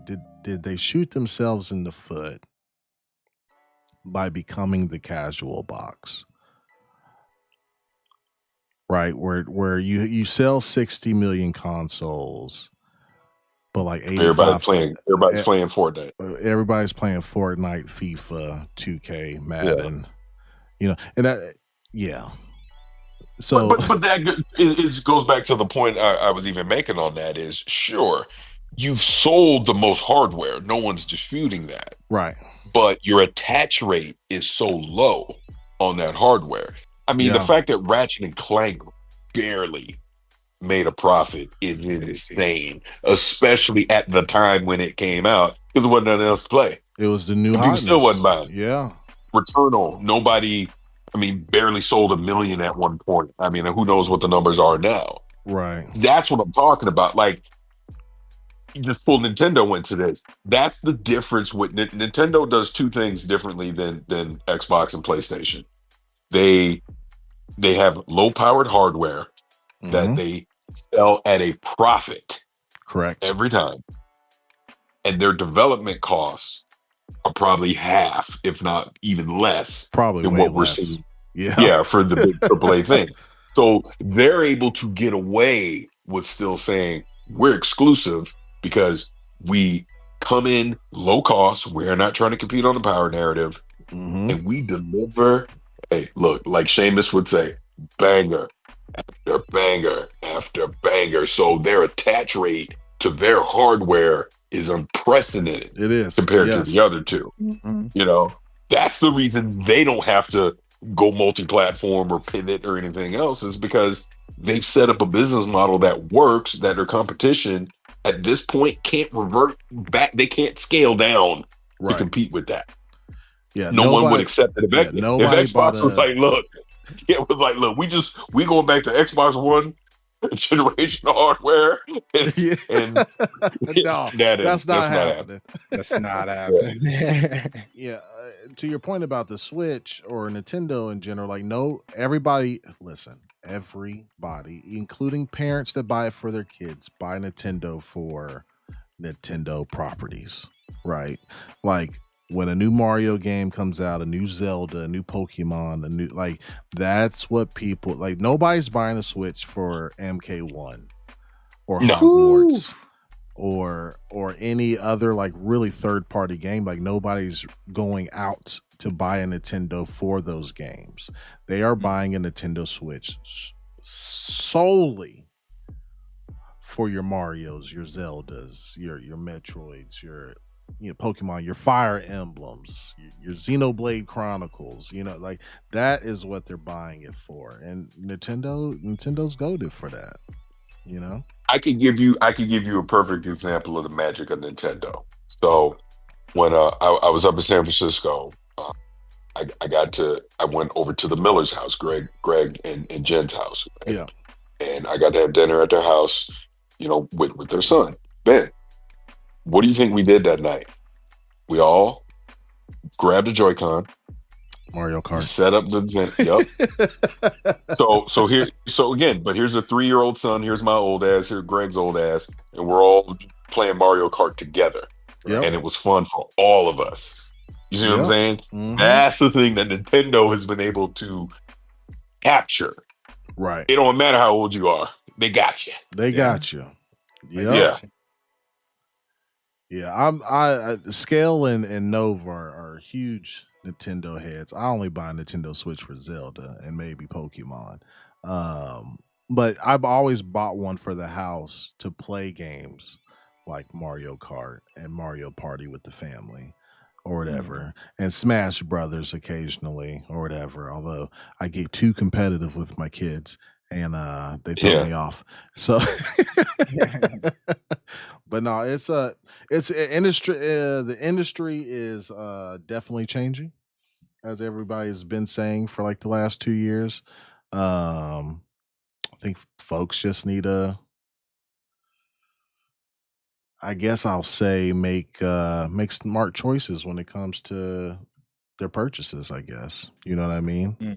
If you like the direction, there's no denying Xbox is one of the best publishers now, right? But if you are, how do I say this nicely, worried about their hardware, listen, PC is the move for you. Yeah, and that was the other comment I was seeing a lot today. When I was just clowning around saying stuff on social media about it, people like the Xbox people were worried about the hardware. They're still worried about the hardware. It's just like, okay, I get it. They told you they're making another one, so if that's what you were on the play, you can still go get a console and play on there. And I had someone. This wasn't today, but I had someone the other day. Say something that made no damn sense to me. They were upset about Xbox is devaluing the hardware. I can't afford multiple consoles, so if the PlayStation games aren't coming to Xbox, I got to go get a PlayStation. And as soon as I read that, you know what my first thought was? Then go buy a how PlayStation. But how was that any different than today? How was that any different than how it's always been?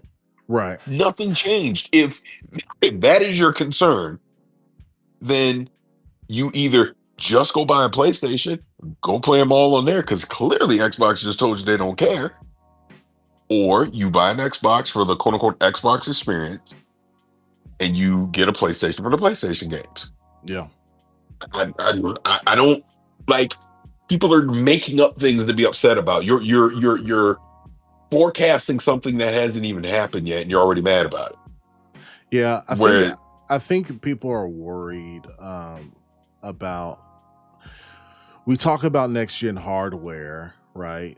And we assume that Xbox OS is going to be great, right? And it's going to be open, and those are things we want. Like my vision for Xbox OS, that Microsoft Store and Xbox Store is just one, right? So now I can play on my PC all my third-party games, right? On my Xbox or whatever Xbox comes out with next, I could probably sideload Steam or Epic Game Store or whatever, and then that leaves the potential with Xbox OS to have third-party manufacturers building their own beefy systems with Xbox OS running, just like Steam OS is now with like Legion Go, right? And plus handhelds have the Xbox OS, and so that's my dream. I want that shit to be a reality, right? So I agree. I'm Yeah. 100% with you. But a And lot so I give you another hinges sneak. on that. You know what I mean? Yeah. So I give you another sneak peek into what I want to ask Phil is part of the this is an Xbox thing is I want to ask. I go, is the strategy moving forward that you're going to deliver Xbox games and the Xbox experience to multiple devices? So no matter where you play, your Xbox games will be there with you, and the Xbox experience, aka the cloud, the cloud saves, maybe the UI in certain cases, stuff like that, will follow you there as well. Hold on. Because when I saw saw one second, Paris, you have to reword that just a little bit.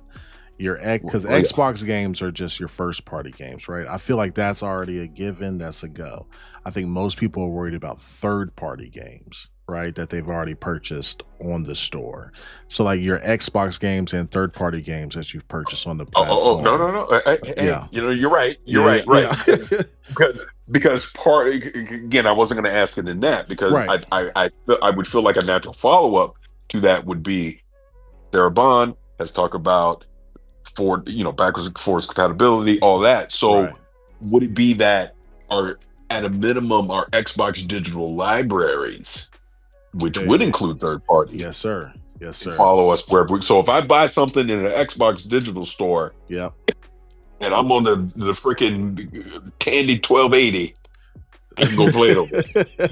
Correct. Yes. You know what I'm saying? Yeah. So that would be an excellent follow. And honestly, if you piece together what he has talked about over the past few years, that's essentially what they're doing. They're talking about the next Xbox console being more open, willing to have other digital stores on there. They're talking about the technical leap with whatever hardware they're going to deliver. They've talked about basically Sarah Bond creating that team about compatibility, because it is about, we want you to buy your game digitally because look, physical is going away. So we want you, whatever you own. And again, what do you think just came out a few months ago? The cloud stuff. Yeah. With games you own, you can cloud stream limited. That's clearly going to grow. So that's going to continue to expand so that either you're playing them natively or at a minimum, you're able to cloud stream these games that you own for Xbox. And again, it wasn't just first party games on the cloud stream. It was third party stuff too. But one thing I know he will say is third party stuff will depend on if the third party company allows it. Yep. It all comes back, because I had a very smart person tell me years ago, whenever you see something don't show up somewhere, or why isn't this here, or why doesn't that work, it's always licensing. Yeah. Always. Yeah. So that would be the answer to that. But it's like, I at least want to ask him that, and so he can answer it in his own words. Right. So that you're hearing it from him. Because clearly when I say it, y'all think I'm a shill and I've lost my mind. So if he says it, you're hearing it from him. Right. Here's the literal CEO of Microsoft Gaming telling you this is what this is an Xbox is moving forward. This is what you can expect. And then you as a consumer can make up your own mind of what you want to do. Yeah. I'm right there. Yeah, that's just how you got to look at it. Because look, I get it, man. I get not everybody is happy with them going multi-platform. I get it. Why you think people keep pulling the clip when I was talking about if Halo goes, you can pull out your pitchforks. That's valid. You don't have to like it. I never said you had to like it. But they're going to do it. At this point, we know they're doing after you, boy. Once that Halo shows up on that PlayStation store, boy. Well, they come Viking, you better turn your phone off. Just delete Twitter. Just do what I do.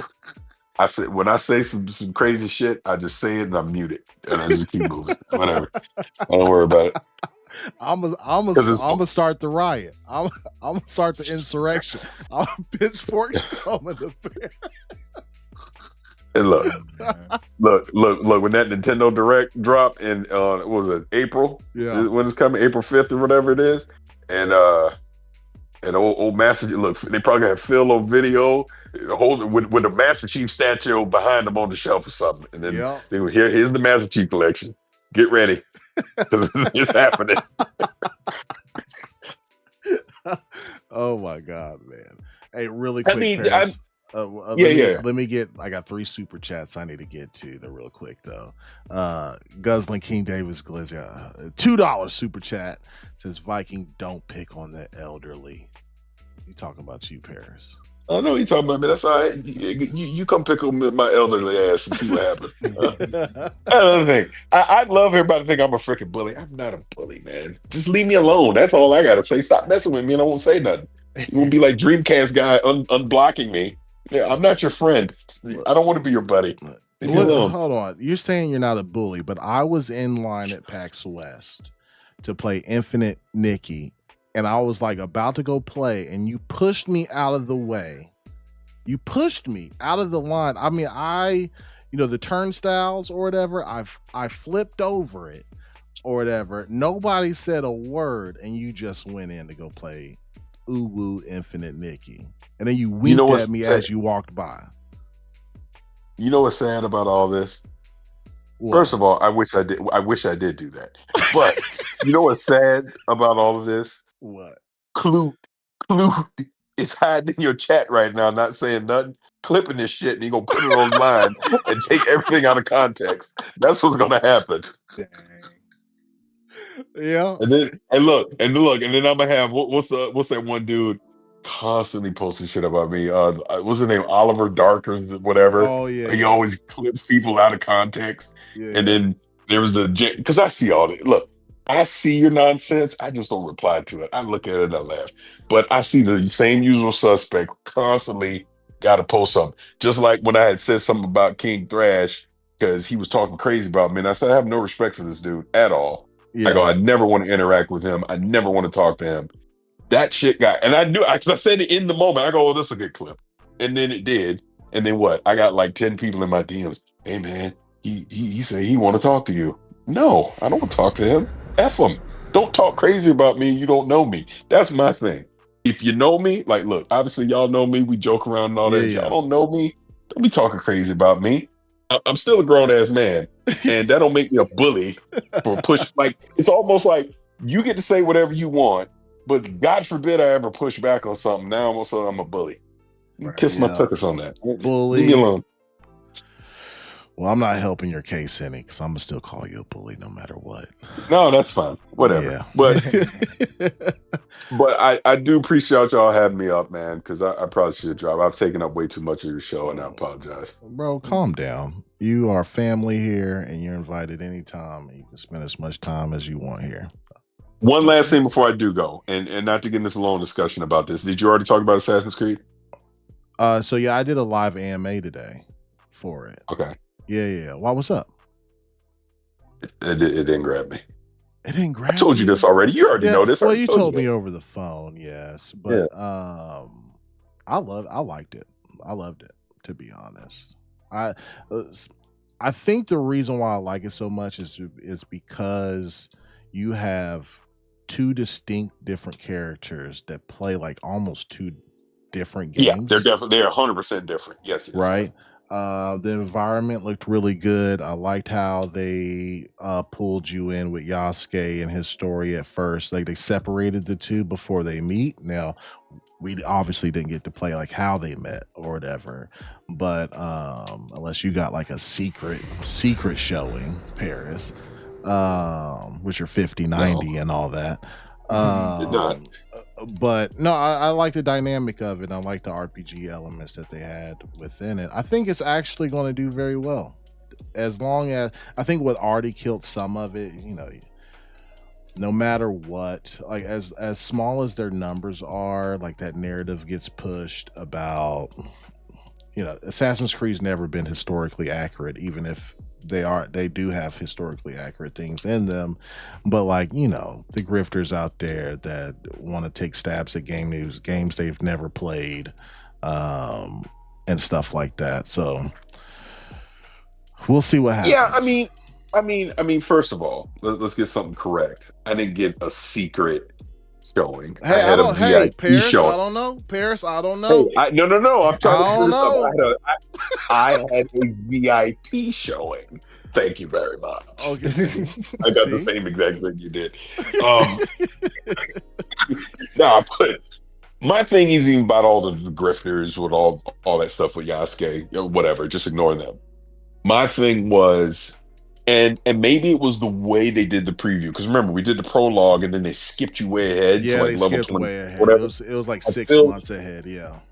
I feel like you missed so much story dialogue in there. Right. And it was funny because I even heard Greg talking about this today too. There was no real attachment to what was currently going on in the story at the time. And again, it's a preview, so I'm not judging the game. I still want to play it and review it. I mean, the combat was fine, the pairing was fine, all that. Don't get me wrong. And this is me, and I can't help but compare it to this. Go ahead. I just think Ghost of Tsushima did it better. It's just me. Ooh. This is me. Now, prove me wrong. Did you play as Yasuke more or Naoe, or what's her name? I tried to be pretty even with both. I felt like it felt more of a Ghost of Tsushima game when you play as Yasuke, right? With like parrying and being like on even kill with the weapons between the two. Now it felt like a Assassin's Creed game that was cranked up a little bit too high when it came to combat, because I was dying left and right with her. This felt like a Souls game. Like you had to dodge perfectly from stuff. Yeah, but see, and that's, I guess that's what I'm saying, because I think through the course of the game, by the time you got to a level 25, you would truly understand the balance between the two characters. I like that. Yeah. So again, maybe it's that, and I just need to do that, and it would vibe with me a little more. Look, I think the game's gonna be fine. It's Assassin's Creed. People are gonna enjoy it. I'm being a little extra picky about it. I get it. I think we'll reconvene on this conversation because I'm almost positive you'll get a review code for it, and then after you've played for about 6 to 8 hours, hit me up, talk to me. Yeah. Feel different. Yeah. Honestly, thank God they delayed it to March, because how in the hell was I going to be able to play it? Because, like, look, there's about to be Avowed reviews. Kingdom Come Deliverance. Civ 7. Yeah. Monster Hunter. Oh Civ 7 about to take my life. Listen, if y'all hear from me, and I'm asking for a good marriage counselor, no, it's because of Civ 7. Like that game eats away my time, like day and night. Yeah, it's gonna be nuts, man. It's gonna be nuts. But this is what, again, bring this all full circle, and I'll jump out of here. That's this Q1. This is literally Q1. Q1, man. Yeah, crazy. It's you think everybody's jam packing Q1 because they don't know when GTA 6 is coming out? I think that has something to do with it. I think, don't be shocked to see a lot of Q3 games that potentially could have just been out in Q4 in the holiday. Yeah. And then vice versa. I think you could see some stuff that probably could have dropped in October, November, get pushed into January, February 2026. Right. I think I still think it's getting delayed. I do not think Grand Theft Auto 6 coming out this year. I think both GTA 6 and Fable but I think a lot of people are very hesitant to say anything right now, which, and again, I'll get out of here on this. Call of Duty clearly is Grand Theft Auto proof, so they're going to come out like they always do. That doesn't matter. They are who they are.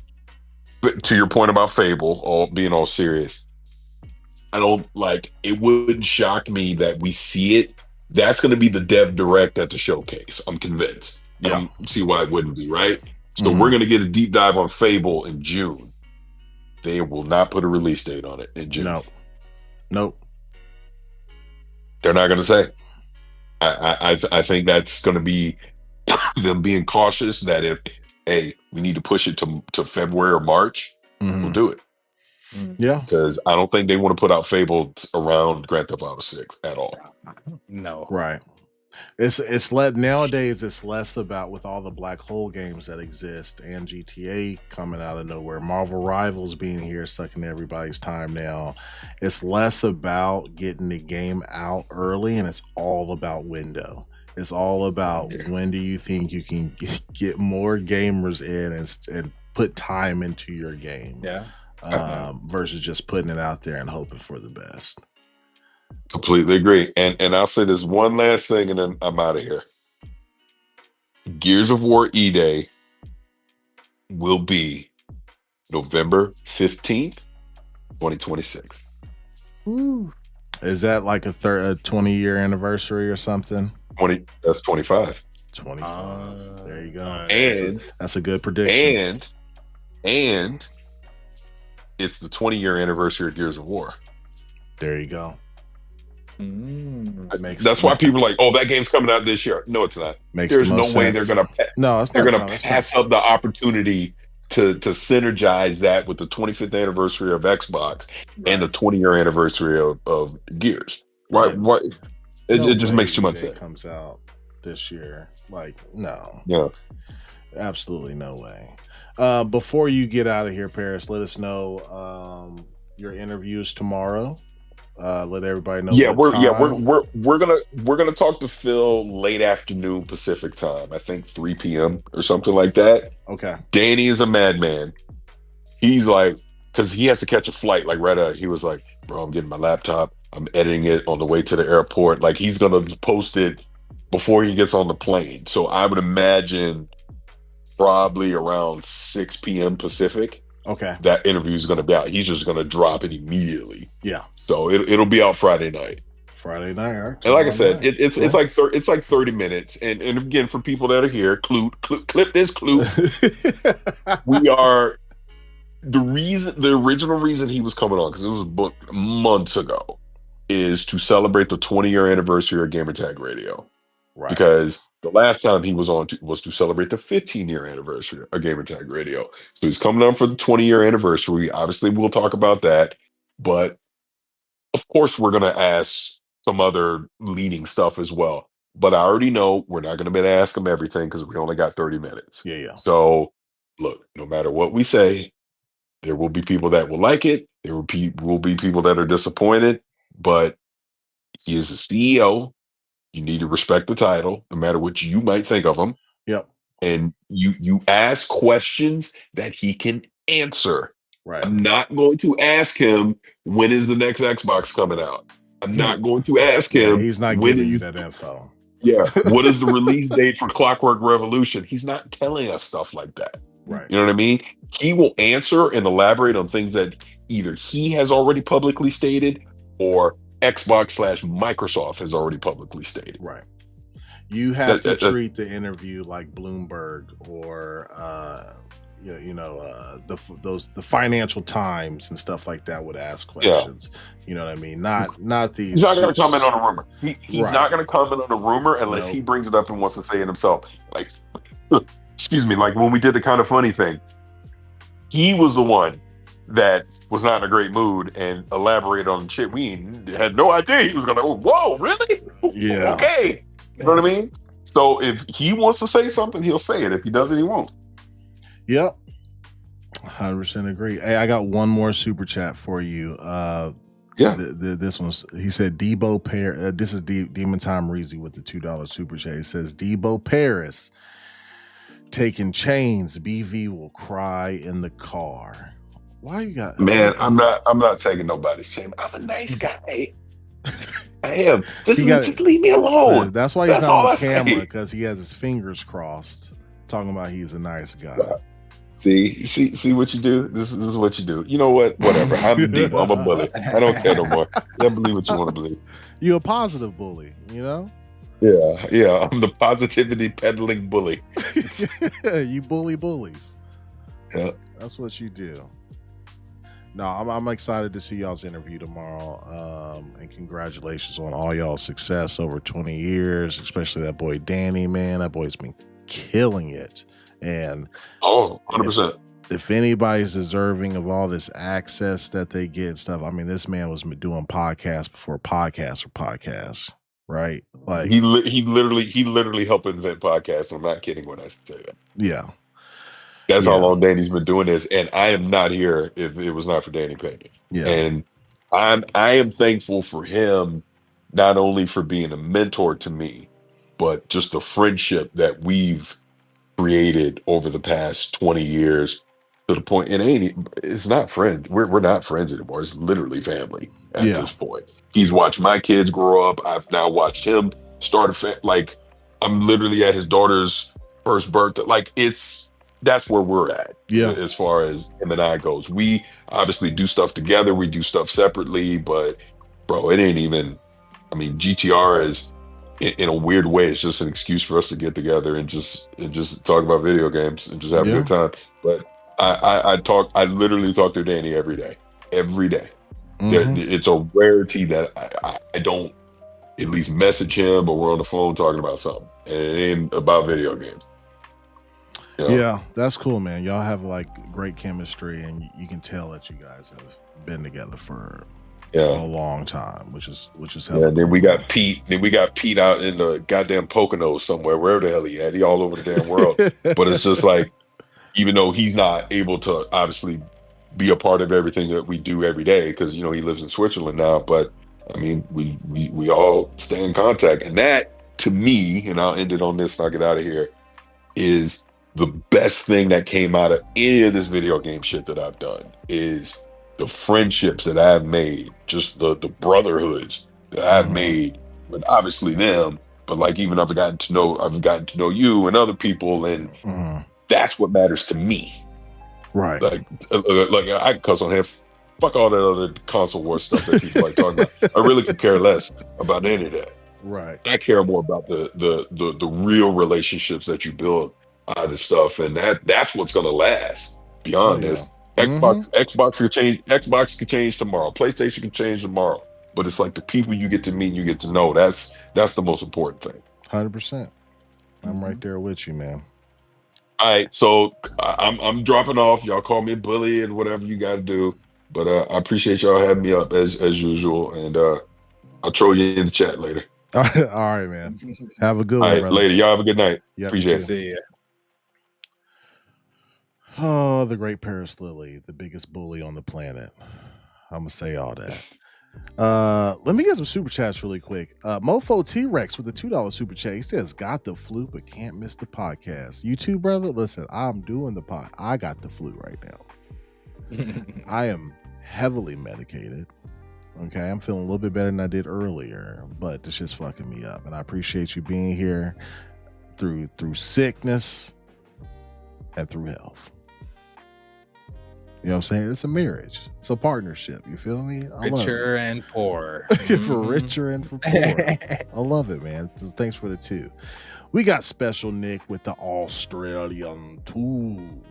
He says, Viking, you play Mark of the Ninja yet? I have not. Listen, I got caught up, first of all, being sick yesterday. And I already had Death Howl downloaded on my ROG Ally, so I just played that, and it kind of sucked because there was no control, so I had to tap everything with my hand. Oh, man, but I was sick, bro. I was like, this is what I want to play, so I'm gonna play it like this, and I loved every bit of it. But listen, I think it's in the library. One of us bought it. I think I saw it in there, but it will get touched. I promise you. Okay. We got Demon Time Reezy, member for 9 months. He says, nah, let Halo go to PlayStation. I'm going to school ponies. They will regret their purchase real fast. Gonna make ponies cry and wish to not be born. That is kind of, so like Halo is a different kind of shooter than most shooters. Like it really did stay grounded, right? Like to its pro or con, however you want to see it, but like Halo is still Halo, even after all these iterations or whatever. So like people that get on there thinking it's Apex or Marvel Rivals or something else, bro, is gonna get clizzity clapped, bro. For sure. Clizzity claps. I have no idea. None. So listen, this is, let me change the scene here. Ooh, beautiful. Dang, you paused on me. There you go. You back in. All right, so Skellio, we gotta go, man. It was so nice having Paris on. So nice talking to you. talking about these motherfucking games that are coming our way. Listen, my PC is fed in 2025. It's satiated. You know what I mean? I get to dust off the old PS5 for Ghost of Yotai when that comes out. You know what I'm saying? Later on this year. And we're eating, baby. We're eating. Now tell the fine folks where they can find. It's been a long day, bro. We streamed 3 times today, guys. If y'all we did a live reaction, y'all go there, hit the like button if y'all can, leave a comment. We also did a Assassin's Creed Shadows AMA. Go watch that if you're interested in Assassin's Creed Shadows. Leave a comment, leave a like, and now we're here again today. It's been a busy day. I'm sick too. I'm burning up. I got the chills. But it's all good. Skellio, tell these folks where they can find you. What's up, y'all? Appreciate all you guys tuning in. Appreciate Paris dropping in. You guys catch me on here Tuesday and Thursdays, 8 p.m. Eastern, but you guys catch me streaming Monday, Wednesday, Fridays on at 2 p.m. Eastern, streaming Dark Souls, completed Dark Souls 3, completely DLC included, and we just started Dark Souls 2. It's the last Souls game, so if you guys want to check me out playing that, getting through it, coming in with the chat, come kick it. We love it. It's a good time. Thank you, all you guys. Y'all have a good weekend. Stay warm. Y'all know where to find me. Okay. I'll be on X looking up Muscle Mommies. Okay. Why you shake your head? I'm a wild boy. But yeah, y'all know where to find me. My DMs are open. Okay. I need to reach out. If y'all do, I did say during the Assassin's Creed Shadows live, if y'all, I know it's an AMA live, right? So people ask some questions and I answer them, but you can also leave a question in the comments or whatever, and I'll get right to it and answer for you if you have any questions. Okay. All right. Listen, I've turned a lot of people on to Muscle Mommies. This is a new thing. It's a new hotness. Okay. I am their leader. Okay. I am their leader. If anybody's like, why are Muscle Mommies on the rise? It is because of Black Viking. Okay. If that's my legacy, so be it. Okay. All right. We got to be out of here. I love y'all. Peace out.